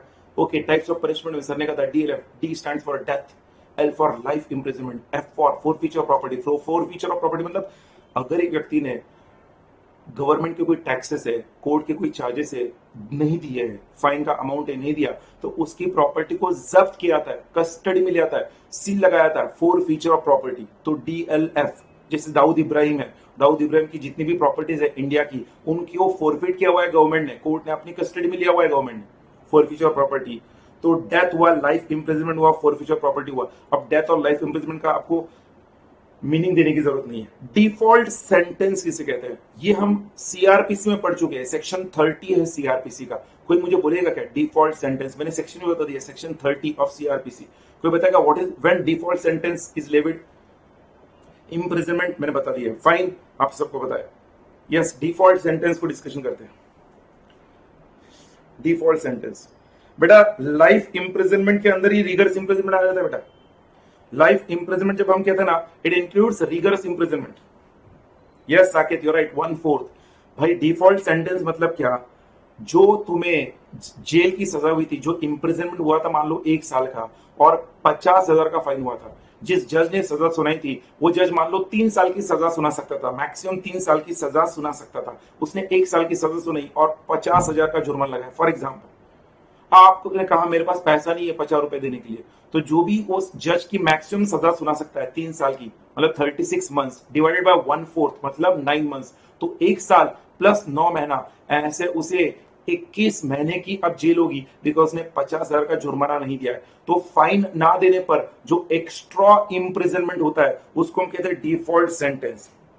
करेक्ट निधि, निष्ठा, यू राइट बेटा, करेक्ट स्माइली, परफेक्ट।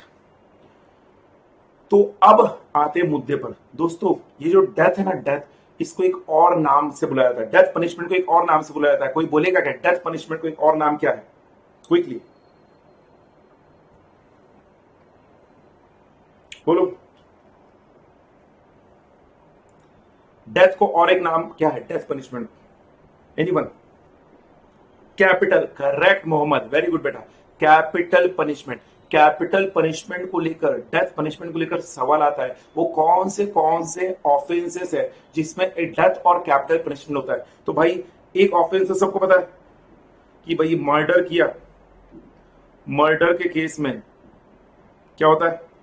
डेथ या कैपिटल पनिशमेंट हो सकता है, या फिर डकैती विथ मर्डर, डाका भी डाला है और लोगों को मारा भी है, प्लस मर्डर, तो उस केस में कैपिटल पनिशमेंट हो सकता है।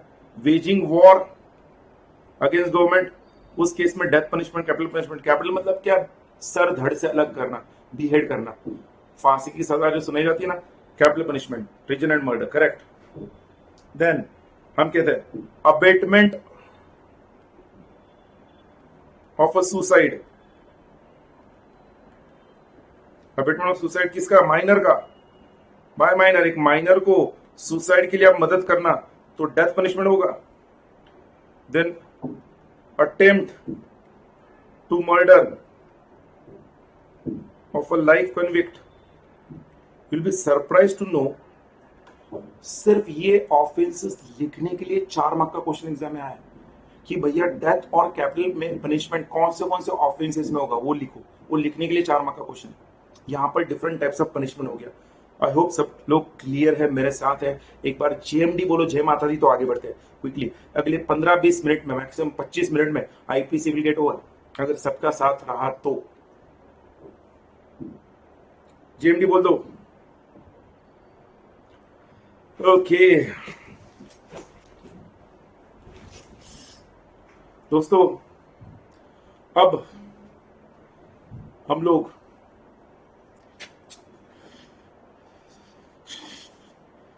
अगले पॉइंट में बढ़ते हैं, जिसको हम कहते हैं क्रिमिनल कॉन्स्पिरेसी। क्या कहते हैं? Criminal conspiracy. तो भैया कॉन्स्पिरेसी का मतलब क्या है? साजिश। मैं आपको बता रहा हूं, फटाफट डिस्कशन करते जा रहे हैं, फिर कोई पॉइंट होगा तो हम वहां पे जाके पढ़ भी सकते हैं, अगर आपको लगे तो। कोई स्पेसिफिक पॉइंट होगा आप मुझे बता देना, I will discuss that from the notes in detail.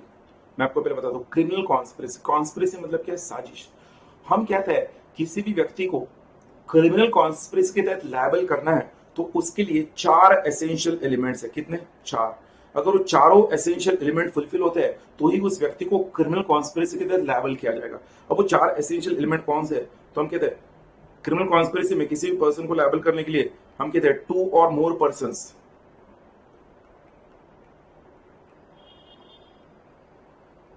2 या 2 से ज्यादा पर्संस होने चाहिए जिनके ऊपर क्रिमिनल कॉन्स्पिरेसी का केस चलेगा, नंबर 1। नंबर 2, उनके बीच में कोई एग्रीमेंट होना चाहिए। एग्रीमेंट कैन बी एक्सप्रेस और इम्प्लाइड। देन नंबर 3, उन्होंने कोई इलीगल एक्ट करना चाहिए या फिर लीगल एक्ट इन इलीगल वे होना चाहिए। And number 4,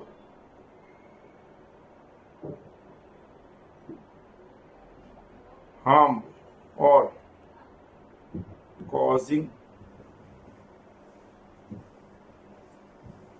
likely to cause harm, likely to cause harm, जिसको हम कहते हैं एक्ट इज डन और causing it to be done, causing it to be done, causing it to be done। ध्यान रखना, ये जो मैं शॉर्टकट्स बता रहा हूं ना, ये शॉर्टकट्स आपको याद रखने हैं। अगर क्रिमिनल कॉन्स्पिरेसी को लेकर कोई शॉर्ट नोट आता है तो सर ने कहा है भैया उसके 4 एसेंशियल एलिमेंट्स है। अब एग्जाम आता है define criminal conspiracy, explain essential element along with example. तो भाई जो 4 एसेंशियल एलिमेंट है उनको जोड़ दिया तो डेफिनेशन हो गया। when two or more persons agree expressly or impliedly to do an illegal act or legal act in an illegal way which causes harm or likely to cause harm to a person, it is criminal conspiracy. अब समझना जरूरी है कि agreement बहुत जरूरी है for criminal conspiracy, but सिर्फ agreement होके नहीं चलता है, एग्रीमेंट के साथ साथ एक्ट भी होना चाहिए। मैं एग्रीमेंट की जब बात कर रहा हूं, प्लीज समझना, आप एग्रीमेंट की जब मैं बात कर रहा हूं, एक आतंकवादी, एक टेररिस्ट, जैसे 26/11 का हमला हुआ था, अजमल कसाब जब एक जगह से भाग रहा था, उसने एक टैक्सी वाले को पनपट्टी पर बंदूक लगा दी, टैक्सी में बैठा और उसे बोला मुझे दूसरी जगह लेके जा। अब दूसरी जगह पर जाते हैं, पुलिस वालों ने पीछा किया और अजमल कसाब को पकड़ लिया, उस टैक्सी वाले को रोककर। सवाल ये पूछा था क्या उस टैक्सी वाले के ऊपर क्रिमिनल कॉन्स्पिरेसी का केस चलेगा क्या? मुझे बोलो, क्या उस पर क्रिमिनल कॉन्स्पिरेसी का केस चलेगा क्या? बोलो, आप लोग कमेंट करो, वेटिंग फॉर योर कमेंट। आकांक्षा अग्रवाल, अगर तुम इंस्पायर के प्रोफेशनल के व्हाट्सएप ग्रुप्स में नहीं हो बेटा, तो मैं बता दूं, पिछले 5 दिन पहले ही मैंने सीएस प्रोफेशनल के मैराथन के सारे डेट्स अनाउंस कर दिए हैं।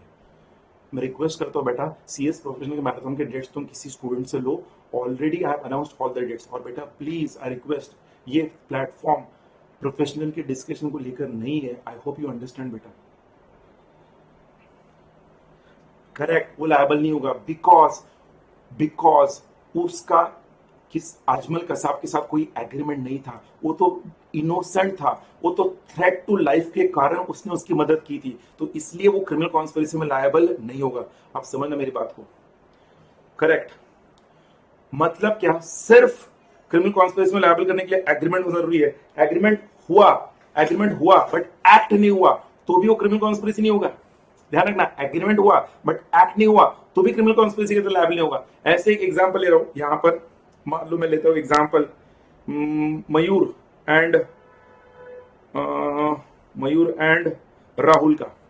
मयूर एंड राहुल इन दोनों ने मिलकर एग्रीमेंट किया मिस्टर एक्स का मर्डर करना है। उसको लेकर उन्होंने मिस्टर एक्स जिस रास्ते से आता है जाता है उसकी रेकी की, सब कुछ किया, और उन्होंने देख लिया कि मिस्टर एक्स शाम को 5 बजे की लोकल से आता है, अकेला रहता है, तो उस स्टेशन पर हम मिस्टर एक्स को मार सकते हैं। अब मैं एग्जांपल ले रहा हूं, मयूर और राहुल जिस दिन स्टेशन पहुंचे 5 बजे मिस्टर एक्स को मारने के लिए, उस दिन मिस्टर एक्स आया ही नहीं। ध्यान रखना, अब मेरा सवाल क्या, मिस्टर एक्स आया ही नहीं, वो पहुंचे थे स्टेशन पर, मिस्टर एक्स आया नहीं, क्या एक्स मयूर एंड राहुल को क्रिमिनल कॉन्स्पिरेसी के लिए लायबल किया जा सकता है? क्या उन्हें क्रिमिनल कॉन्स्पिरेसी के लिए किया जा सकता है लायबल? बोलो, waiting for your comments.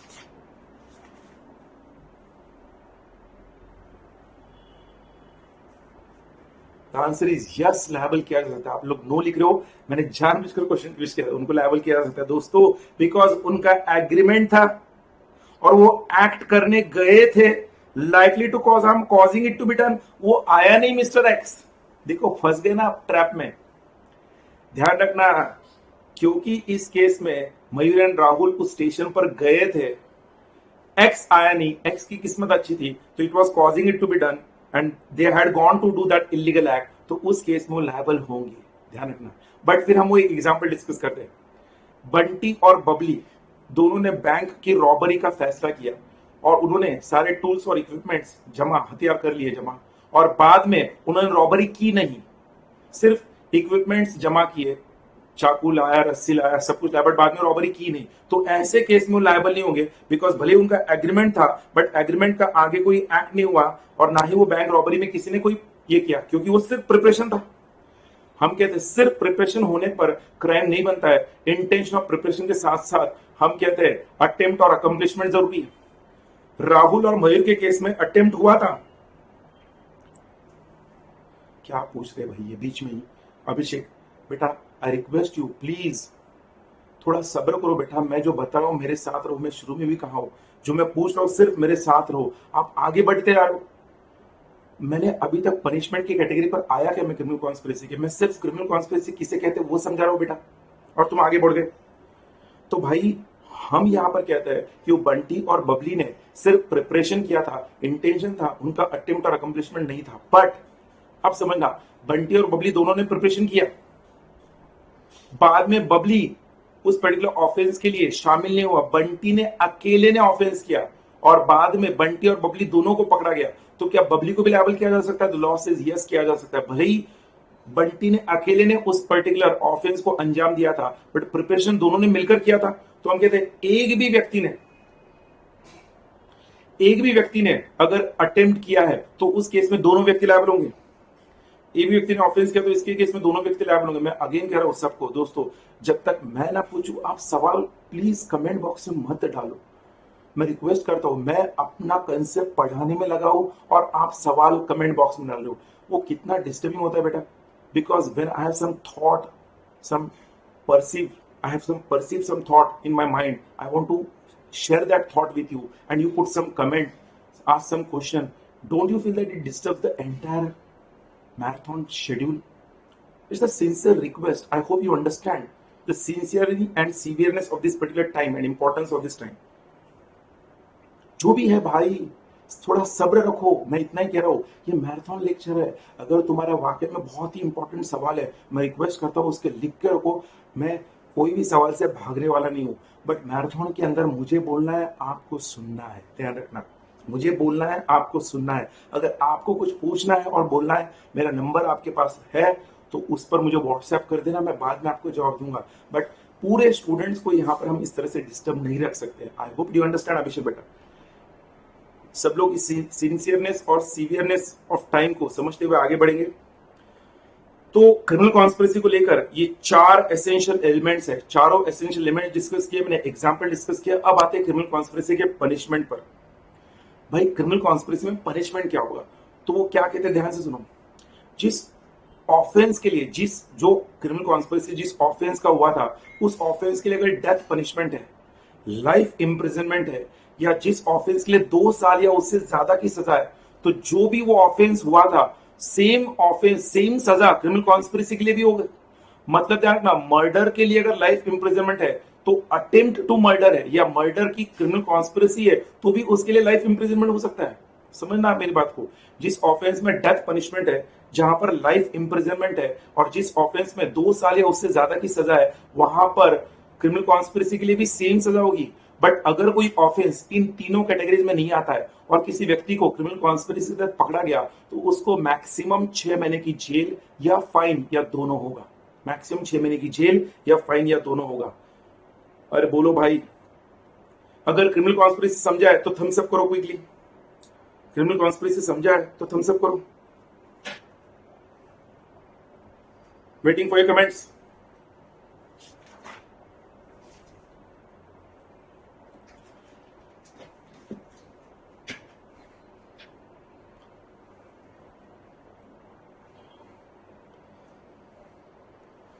Okay, very good. Criminal conspiracy के बाद आगे बढ़ते हैं criminal miss appropriation of property. Criminal miss appropriation of property, इसमें 2 सेक्शंस है। एक है सेक्शन 403, एक है सेक्शन 404। दोनों को समझते हैं। सेक्शन 403 क्या है, सेक्शन 404 क्या है, दोनों को समझते हैं। पहला दिया है section 403, dishonest miss appropriation of property. आपको समझना है, जब मैं सेक्शन 403 की बात करता हूं, dishonest miss appropriation of property की बात करता हूं, तो उसके अंदर 3 एसेंशियल एलिमेंट्स है। कितने एसेंशियल एलिमेंट है सेक्शन 403 में? सर ने कहा था 3 एसेंशियल एलिमेंट है। याद कैसे रखना, 403 3 एसेंशियल एलिमेंट्स। और उसमें हम कहते हैं पहला एसेंशियल एलिमेंट है कि dishonest miss appropriation property compulsory movable property का होगा। The first essential element is movable property होनी चाहिए। फिर बी हम कहते हैं डिसऑनेस्ट इंटेंशन होना चाहिए, मतलब उसका रॉन्ग मोटिव होना चाहिए मिस एप्रोप्रिएशन के पीछे। अगर रॉन्ग मोटिव नहीं है और मिस एप्रोप्रिएशन हो गया तो उसे हम डिसऑनेस्ट मिस एप्रोप्रिएशन नहीं मानेंगे, डिसऑनेस्ट इंटेंशन होना चाहिए। और फिर मिस एप्रोप्रिएशन मतलब मिसयूज होना चाहिए या conversion of property for own use. Sir ने कहा है ये तीनों एसेंशियल्स फुलफिल होते हैं तो ही dishonest of misappropriation of property के तहत व्यक्ति को लेबल किया जा सकता है। और जिसका बेस्ट एग्जांपल हम कहते हैं finder of goods. Finder of goods जो होता है, बट ये एग्जांपल कब होगा वो भी समझना। स्टूडेंट से लिखते हैं फाइंडर ऑफ गुड्स, आपको एक्सप्लेन करना पड़ेगा। A person who is a finder of goods instead of making an attempt, reasonable attempt to find the true owner, converts the goods for his own use, will be liable under section 403. एक finder ने goods मिलने पर true owner को ढूंढने की कोशिश करने के बजाय उस गुड्स का तुरंत अपने लिए इस्तेमाल कर लिया, तो फाइंडर उस केस में लायबल होगा under dishonest misappropriation.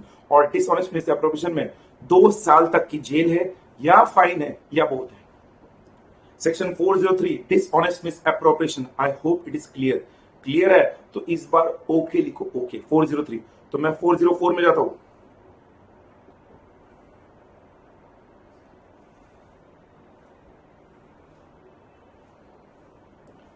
Four 403 clear, तो मैं आगे बढ़ो, मैं 404 में आता हूं। ओके आ गया सबका, वेरी गुड। अब 404 में जाते हैं, जो कहता है dishonest misappropriation of property purchased bye deceased person. भाई 403 और 404 में फर्क क्या है? 404 में जिस व्यक्ति का प्रॉपर्टी आपने मिस अप्रोप्रिएट किया है वो एक डिसीज्ड पर्सन है, मतलब उसकी डेथ हो चुकी है, डेथ होने के बाद आपने मिस अप्रोप्रिएट किया है। अब इसमें 2 पार्ट है। वो कहते हैं अगर जिस व्यक्ति ने मिस अप्रोप्रिएशन किया था वो डिसीज्ड पर्सन का कोई रिलेशन नहीं है, कोई रिश्तेदार नहीं है, कोई एम्प्लॉय नहीं, कोई सर्वेंट नहीं, एक स्ट्रेंजर, एक थर्ड पार्टी ने जब रास्ते पे देखा एक्सीडेंट हुआ है तो जाते जाते उसने देखा एक व्यक्ति का एक्सीडेंट हुआ है, उसके पास मोबाइल पड़ा था, उधर बटवा पड़ा था, अंगूठी थी, सोने की चेन थी, देखा आगे पीछे कोई नहीं है, वो अंगूठी, चेन, बटवा, मोबाइल लेके वहां से रफू चक्कर हो गया। अब ऐसा व्यक्ति जब पकड़ा जाएगा, एक डिसीज्ड पर्सन की प्रॉपर्टी को उसने मिस अप्रोप्रिएट किया है, तो ऐसे व्यक्ति को 3 साल तक की जेल होगी। कितनी? 3 इयर्स, 3 साल तक की जेल होगी एंड फाइन होगा। ध्यान रखना 403 में 2 साल तक की जेल और फाइन और बोथ था, यहाँ पे 3 साल तक की जेल होगी एंड फाइन होगा। बट जिस डिसीज्ड पर्सन का मिस अप्रोप्रिएशन किया था वो उसके किसी सर्वेंट ने किया था या एजेंट ने किया था, करीबी पर्सन ने किया था, तो ऐसे केस में उसको 7 साल तक की जेल होगी। फाइन तो डेफिनेटली होगा बट 7 इयर्स तक की जेल होगी, क्योंकि करीबी व्यक्ति ने मिस अप्रोप्रिएट किया डिसीज्ड पर्सन का।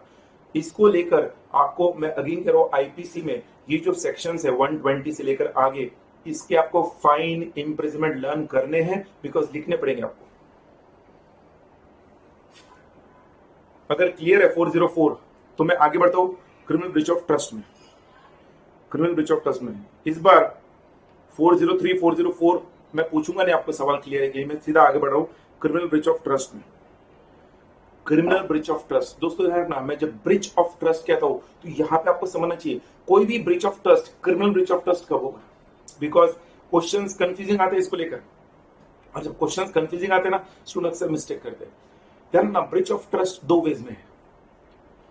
एक कॉन्ट्रैक्ट के अंदर जब किसी व्यक्ति ने ब्रीच ऑफ कॉन्ट्रैक्ट किया, कॉन्ट्रैक्ट के तहत प्रॉमिस परफॉर्म नहीं की, तो ब्रीच ऑफ कॉन्ट्रैक्ट है। ब्रीच ऑफ ट्रस्ट कब होगा? जब ब्रीच ऑफ ट्रस्ट क्रिमिनल कब होगा और एक ब्रीच ऑफ ट्रस्ट सिविल कब होगा। सिविल ब्रीच ऑफ ट्रस्ट और क्रिमिनल ब्रीच ऑफ ट्रस्ट दोनों में फर्क समझना। जो ब्रीच ऑफ ट्रस्ट हुआ है वो मेंस रिया के साथ हुआ है। Breach of trust plus mains रिया है तो क्रिमिनल ब्रीच ऑफ ट्रस्ट है।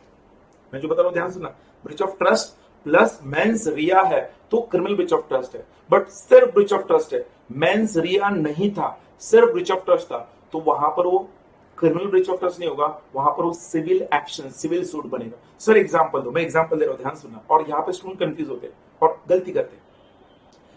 मिस्टर ए ने मिस्टर बी को पैसे दे दिए गवर्नमेंट के सिक्योरिटीज में इन्वेस्ट करने के लिए। मिस्टर बी ने पैसे गवर्नमेंट सिक्योरिटीज में इन्वेस्ट करने के लिए तो ले लिए, बट उसने सोचा गवर्नमेंट सिक्योरिटीज की जगह मैं अगर शेयर्स में इन्वेस्ट करूंगा तो ए का फायदा ज्यादा होगा, तो मिस्टर बी ने शेयर्स में इन्वेस्ट कर दिया और पैसों का नुकसान हो गया। अब इस केस में मिस्टर ए ने मिस्टर बी पर क्रिमिनल ब्रीच ऑफ ट्रस्ट का केस किया। बोलो क्या मिस्टर ए बी के खिलाफ क्रिमिनल ब्रीच ऑफ ट्रस्ट के केस में जीतेगा? यस और नो कमेंट करो। जीतेगा? यस और नो कमेंट करो।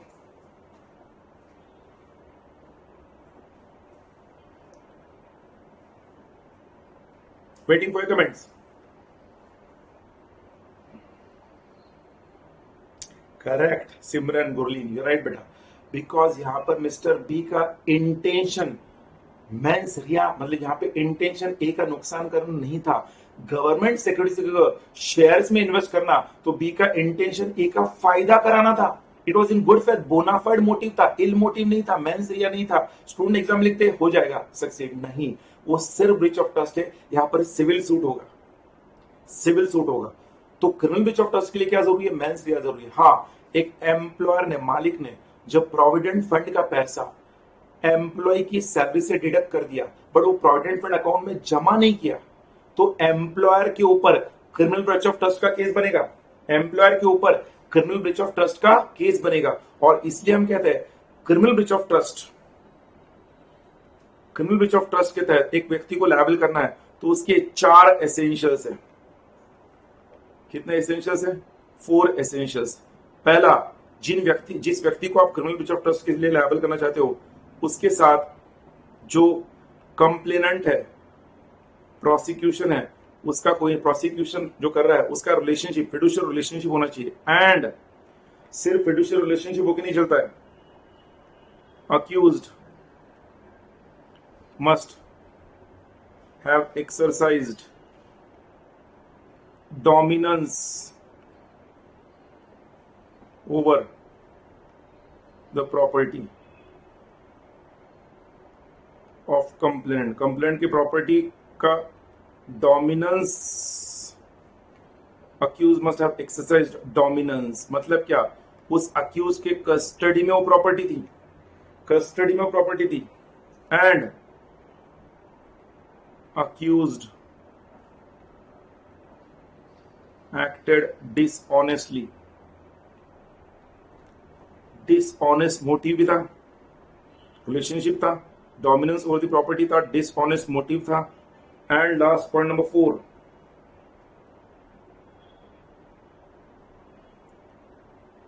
मिक्स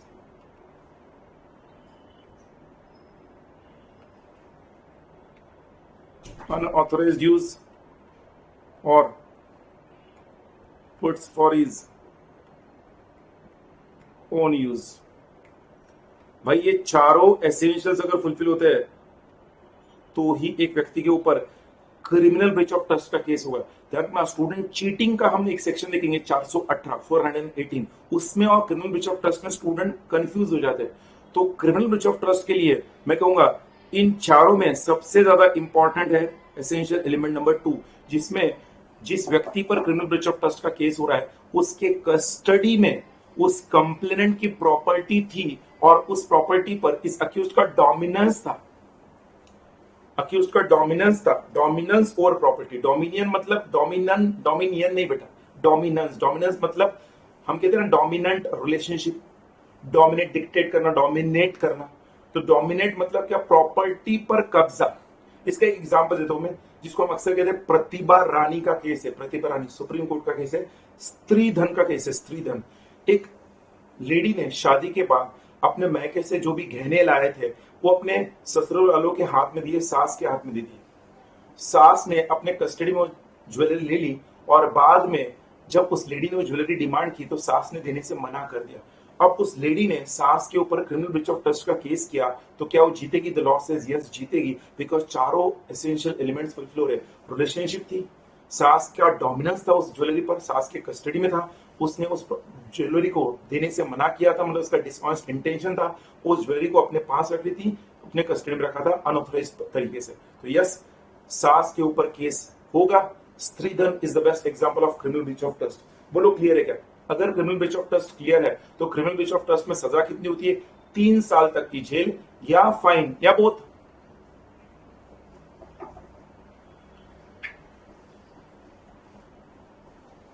अरे बोलो भाई, criminal breach of trust section 405 clear है क्या? 405 406 में पनिशमेंट था। Waiting for comments criminal breach of trust का। तो मैं क्रिमिनल ब्रीच ऑफ ट्रस्ट के ही आगे के 405 406 के बाद 407 408 409 के ऊपर आ रहा हूं।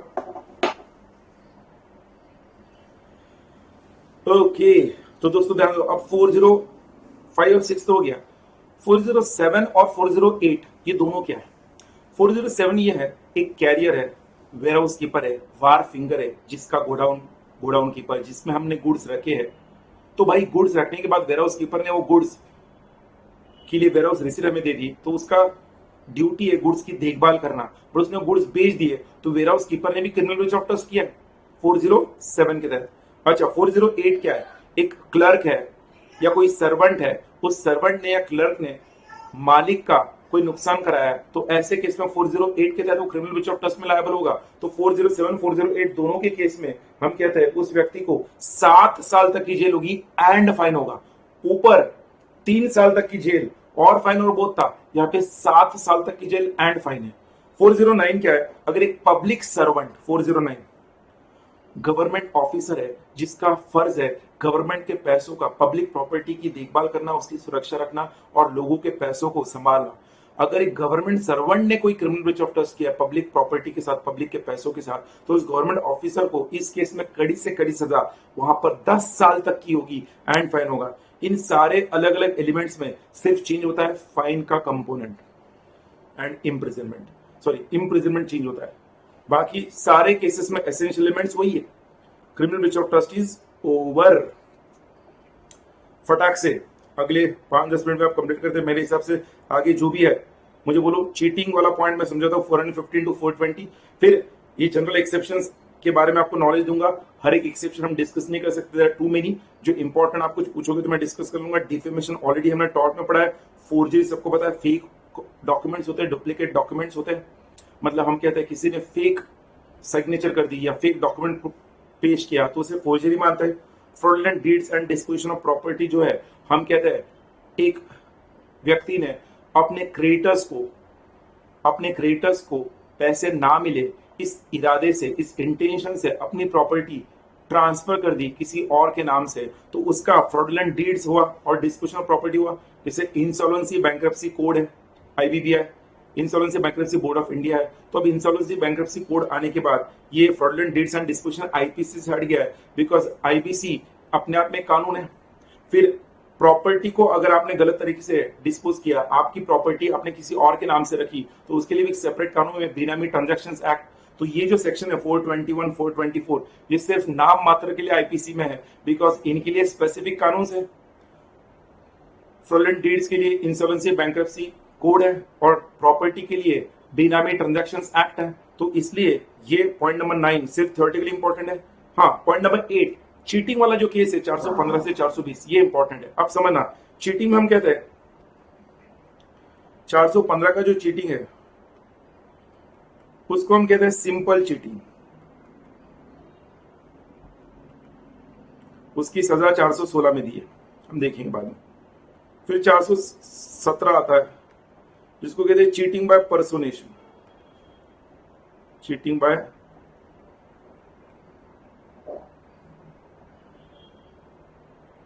पर्सोनेशन, बेटा I have to go with majority. I hope you understand. I'm trying to explain as much as the things in English, but I have to go and think of major students. And I'm not using some very high level Hindi. I'm using very normal Hindi, which is layman Hindi. तो अगर आप south से हो, north से हो, east से हो, waste से हो, हिंदी हमारी मातृभाषा है, राष्ट्रभाषा है, तो आपको ये हिंदी सिंपल हिंदी आनी चाहिए। चीटिंग बाय पर्सोनेशन सेक्शन 417 के बाद 418 के अंदर हम कहते हैं it is cheating by offender who is bound to protect interest। And फिर सेक्शन 420 है जिसको हम कहते हैं 420 जिसको हम कहते हैं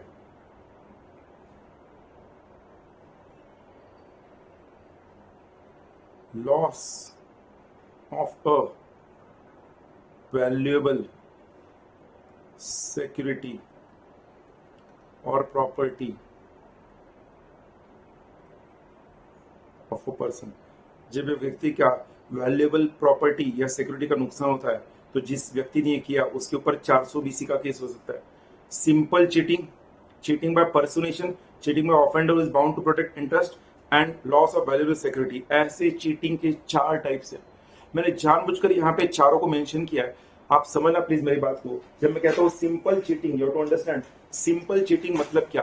आप जो चीटिंग कर रहे हो वो किसी एक व्यक्ति विशेष के साथ कर रहे हो, किसी एक पर्टिकुलर पर्सन के साथ कर रहे हो, जिससे उस व्यक्ति को जो हार्म पहुंच रहा है वो एक तो बॉडी में, माइंड में, ये हैरेसमेंट में पहुंच रहा है। हम कहते हैं आप उसकी कोई प्रॉपर्टी का एकदम सीवियर वैल्यूएबल डिस्ट्रक्शन नहीं हो रहा है, बट उसको हार्म जरूर हो रहा है। बहुत सिंपल एग्जांपल हम डिस्कस करते हैं। ए ने एक कार बी के पास गिरवी रखी और बी से पैसा लिया, और बाद में बी को कहा कार मैं कल देता हूं, और सेम डे ए ने वो कार सी को बेच दी। तो यहां पर ए ने बी और सी दोनों के साथ जो किया वो चीटिंग किया, बिकॉज दोनों को यहां पे हैरेसमेंट हुआ है, दोनों को हैरेसमेंट हुआ है। तो ए के ऊपर सिंपल चीटिंग का केस होगा। सिंपल चीटिंग में the intention of A is to deceive, deceiving a person by causing harm to that person in body, mind or reputation or property of that person, उस property को नुकसान पहुंचाना। बहुत simple example है, आप कुछ mixer खरीदने गए, मिक्सर वाले ने दिखाया एक मिक्सर, दिया दूसरा मिक्सर, तो उसके खिलाफ चीटिंग का केस होगा सेक्शन 415 में। मिक्सर वाले ने जो पैसा मिक्सर गलत दिया, तो वहां पर उस मिक्सर वाले ने कोई बहुत वैल्यूएबल डिस्ट्रक्शन ऑफ प्रॉपर्टी नहीं किया है, मैं जानबूझकर वो इस्तेमाल कर रहा हूँ सिंपल चीटिंग के लिए। You to understand simple cheating क्या है। जब हम चीटिंग बाय पर्सोनेशन कहते हैं, चीटिंग बाय पर्सोनेशन मतलब आप यहां पर मुखौटा किसी और व्यक्ति का रख के उस व्यक्ति को रिप्रेजेंट कर रहे हो। मैंने एग्जांपल दिया रेगुलर बैच में, स्पेशल 26 मूवी में अक्षय कुमार और उनकी टीम ऑफिसर्स, गवर्नमेंट ऑफिसर्स बनते हुए वहां पे जाते हैं रेड करने, बट वो एक्चुअली चोर होते हैं। तो वहां पर चीटिंग बाय पर्सोनेशन होगा। या फिर फेसबुक पर जो हम डिस्कस करते हैं, आपसे किसी ने दोस्ती की, बहुत अच्छा व्यक्ति बताते हुए, अपना बैकग्राउंड बताते हुए, बट बाद में वो फेक निकला, तो चीटिंग बाय पर्सोनेशन का केस होता है। Cheating by offender is bound to protect interest मतलब क्या। एक नौकर ने अपने मालिक का इंटरेस्ट प्रोटेक्ट करना था, बट उसने ऐसा ना करते हुए रिश्वत ले ली और सामने वाले थर्ड पार्टी का फायदा करा दिया, तो नौकर पर 418 का केस होगा, चीटिंग बाय ऑफेंडर। यहाँ पे स्टूडेंट कहते हैं क्रिमिनल ब्रीच ऑफ ट्रस्ट होगा ना। क्रिमिनल ब्रीच ऑफ ट्रस्ट के लिए डोमिनेंस ऑफ प्रॉपर्टी होना चाहिए, जो मैंने डिस्कस किया था। डोमिनेंस ऑफ प्रॉपर्टी, नौकर ने रिश्वत लेकर क्या किया है, सामने वाले व्यक्ति का फायदा किया, मालिक का नुकसान किया, तो मालिक नौकर पर cheating by offender is bound to protect interest का केस करेगा।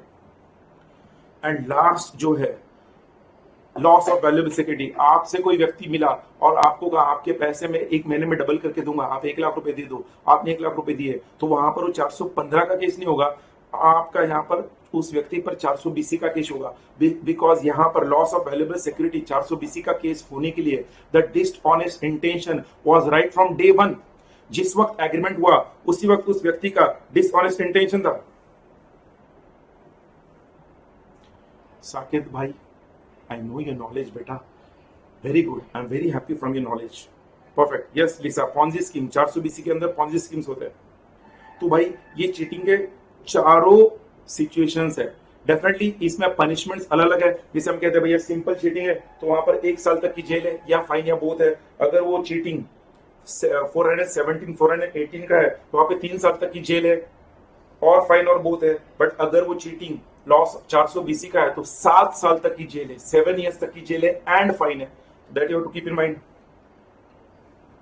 दोस्तों। काफी देर से मैं बोल रहा हूं, आई होप सबको समझा है चीटिंग के different types. Fraudulent deeds disposition में बता दिया, एक इंसॉल्वेंसी बैंक्रप्सी कोड ने चेंज किया और एक बेनामी ट्रांजैक्शंस एक्ट के तहत रिडंडेंट हो गया है, फोर्जरी, फेक डॉक्यूमेंट्स वगैरह है। और अगर आपको ये सब समझा, defamation you are aware, defamation की जो एक्सेप्शंस है वो आपको पता होना चाहिए। 10 केसेस जहां पे वो डिफेमेशन माना नहीं जाएगा। बाकी पनिशमेंट फॉर डिफेमेशन सेम जैसे हम फ्रॉडलेंट डीड्स डिस्पोजिशन में देखते हैं, 2 साल तक की जेल या फाइन या बोथ, वही है। ये जो लास्ट पॉइंट है जनरल एक्सेप्शंस, ये क्या है समझना। जनरल एक्सेप्शन मतलब हम क्या कहते हैं, भैया आपने कोई ऑफेंस किया है तो मेंस रिया अगर है, ऑफेंस है, तो उस केस में आपको आईपीसी के तहत सजा होगी। उन्होंने इन जनरल एक्सेप्शंस में, मैं चाहूंगा आप उन जनरल एक्सेप्शंस के एरोज में आपको पता चलेगा, क्लासरूम नोट्स के मैं आपको बता दूं। यहां पर वो कहते हैं इन चार्ट में आपको पता चलेगा। देखो ये जो चार्ट दिया ना मैंने,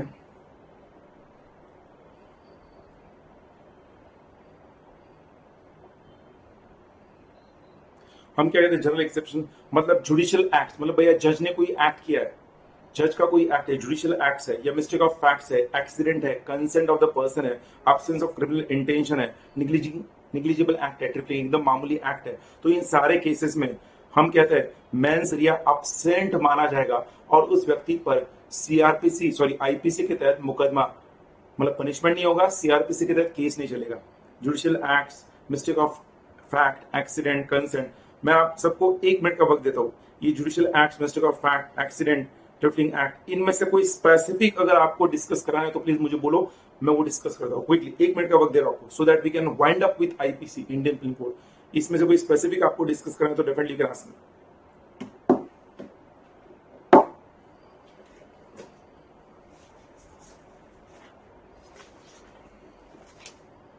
I'm waiting for your comments. Take 1 minute time. You can tell me, sir, point number 3 में second, point number 4 में first, fifth, ऐसा कोई भी आप पूछ सकते हो। कंसेंट, किसी ने पूछा कंसेंट, दोस्त कंसेंट, कंसेंट के पॉइंट में देखो, अगर आप वहां पर पढ़ोगे तो आपको एग्जाम्पल के साथ समझ में आ जाएगा। आते हैं कंसेंट, निग्लिजेंट एक्ट, ट्रिपलिंग एक्ट में आते हैं। सलो ने पहले कंसेंट पूछा, ट्रिपलिंग एक्ट में आएंगे। वेट वेट, आप कमेंट मत करो, पहले ऑलरेडी एक जन ने कमेंट कर दिया। देखो कंसेंट में क्या लिखा है, आप पढ़ो ना। Act not intended and not known to be likely to cause death और हर्ट, चाहिए था वहां पे हर्ट नहीं, hurt badly done by consent of the person. Example, rafting में जाते हो, पैराग्लाइडिंग जाते हो, एडवेंचर स्पोर्ट्स खेलते हो ना, तो एडवेंचर स्पोर्ट्स खेलते हो को आपसे एक फॉर्म भरा के लेते हैं, दैट इज कंसेंट। अगर बाद में कुछ हो गया तो आप उनके ऊपर लायबल नहीं कर सकते आईपीसी का मुकदमा, मतलब आईपीसी के तहत उनको पनिश नहीं किया जाएगा। Absent mens rea is absent. Consent का फर्स्ट पॉइंट क्लियर है।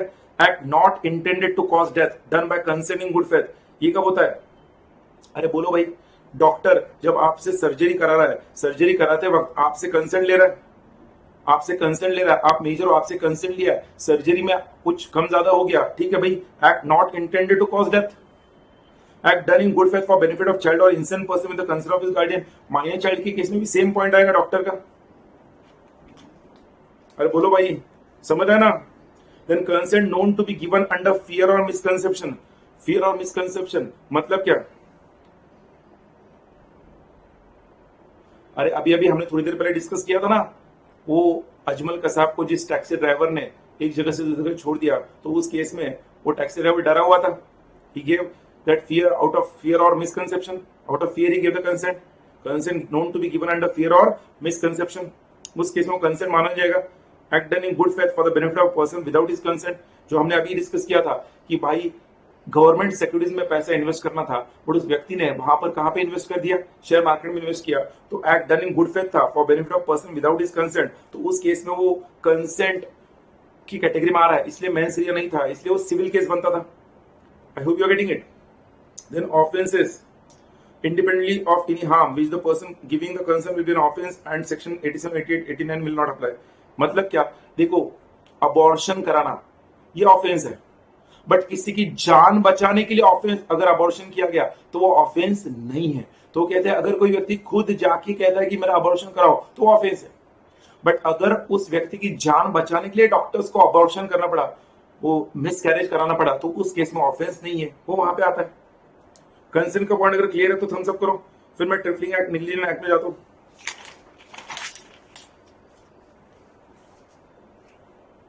थम्स अप करो भाई, आपका थम्स अप, आपके स्माइली, आपके कमेंट्स, आपका रिएक्शन ही मेरे लिए एनर्जी होता है मैराथन के दौरान, और कुछ भी नहीं चाहिए मुझे आपसे। आपका स्माइली, आपका रिएक्शन, आपका कंसेंट मेरी बातों को लेकर, वही मेरे लिए एनर्जी है, ड्राइविंग फोर्स होता है मैराथन में आगे बढ़ाने के लिए। I hope you all are understanding this. Trifling act, जब मैं ट्रिपलिंग एक्ट कहता हूं तो कहते हैं, अगेन पढ़ो, ट्रिपलिंग मतलब एक मामूली एक्ट, मतलब उसको मामूली माना जाएगा, भले वो मामूली हो ना हो। वो कहते हैं अगर एक 7 साल के नीचे का child under 7 years of age कोई भी ऑफेंस करता है, कोई भी ऑफेंस करता है, 7 साल के नीचे का बच्चा है, मर्डर भी कर दिया तो भी वो ट्रिपलिंग माना जाएगा। हाँ, 7 साल के ऊपर है और 12 साल के अंदर है, और वो बंदा इमैच्योर्ड है, अभी भी ये प्रूव हो गया कि अभी भी इमैच्योर्ड है, 7 से थोड़ा बहुत तो अंडरस्टैंडिंग, बट बिल्कुल भी अंडरस्टैंड नहीं, अभी भी मंद है, अभी भी, तो ऐसे केस में इमेच्योर अंडरस्टैंडिंग के कारण तब भी ऑफेंस माना जाएगा। एक अनसाउंड माइंड की व्यक्ति ने कोई एक्ट किया तो भी ऑफेंस माना जाएगा। और इसलिए मैंने कहा था रेगुलर बैचेस में, मैंने कहा है अक्सर एक व्यक्ति पर जब मर्डर का केस होता है उसके लॉयर्स कई रास्ता ढूंढने की कोशिश करते हैं जिसमें वो ये साबित करने की कोशिश करते हैं कि उनका क्लाइंट अनसाउंड माइंड का था। तो अगर अनसाउंड माइंड का प्रूव हो गया तो उस केस में वो मर्डर माना नहीं जाएगा, बिकॉज मेंस रे इज मिसिंग होता है। तो अनसाउंड माइंड का व्यक्ति अगर कोई एक्ट करे तो ट्रिफलिंग एक्ट माना जाएगा। अगर एक व्यक्ति को काफी शराब पिलाई गई और उसके मर्जी के खिलाफ कुछ एक्ट कराया गया तो अगेन उस केस में वो ट्रिफलिंग एक्ट माना जाएगा, वो उसके लिए लायबल नहीं है। वही बात आगे दी है। और उस व्यक्ति को अगर पता है कि शराब पीने से वो कुछ गलत एक्ट कर सकता है और उसने शराब उस केस में पी और उसमें एक्ट हो गया, तो ये साबित हुआ कि उसको ये किसी ने पिलाई थी, तो उस केस में उसका वो ऑफेंस मेंस रिया वाला माने नहीं जाएगा। जिन्होंने ये कंडक्ट किया था वो लायबल होंगे, ये व्यक्ति निर्दोष होगा। ये उन्होंने ट्रिफलिंग एक्ट में दिया। जो दिया फिफ्थ पॉइंट, पढ़ो ना फिफ्थ पॉइंट क्या लिखा है। Where an act is done is not an offence unless it is done with mens rea. Any person doing the act in state of intoxication must be dealt with as if he had not been intoxicated unless he was intoxicated against his will or knowledge. मतलब क्या, समझना मेरी बात को। एक व्यक्ति जो मैंने अभी ड्रिंक एंड ड्राइव का कहा था ना, एक व्यक्ति पब में गया, कोल्ड ड्रिंक पी के निकला, गाड़ी चला रहा था। अब उसे पता ही नहीं था कि उसके कोल्ड ड्रिंक में किसी ने कुछ ऐसा केमिकल मिला दिया था जिससे उसको चक्कर आया। अब ये व्यक्ति कोल्ड ड्रिंक पी के जब निकला, रास्ते में उसको चक्कर आ गया और चक्कर आके उसके हाथ से एक्सीडेंट हो गया, तो ये व्यक्ति का वो एक्ट निग्लिजेंट एक्ट माना जाएगा, बिकॉज उसको पता नहीं था। हाँ, वो कहता है इस केस में when an act done is not an offence unless it is done with mains Riya, but उसे पता है कि वो शराब पी रहा है और शराब पीकर फिर वो गाड़ी चला रहा है, तो उस केस में मेंस रिया माना जाएगा, वो इस एक्सेप्शन में आएगा नहीं। ये वो कहते हैं। क्लियर है बेटा लीसा? Fifth point,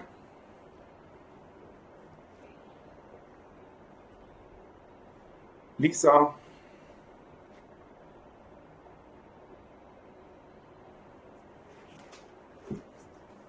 okay. तो दोस्तों Indian penal code is over. लगभग 1 घंटा 45 मिनट हो गया। Last 1 hour 45 minutes I am discussing with you non stop and we are completed with Indian penal code.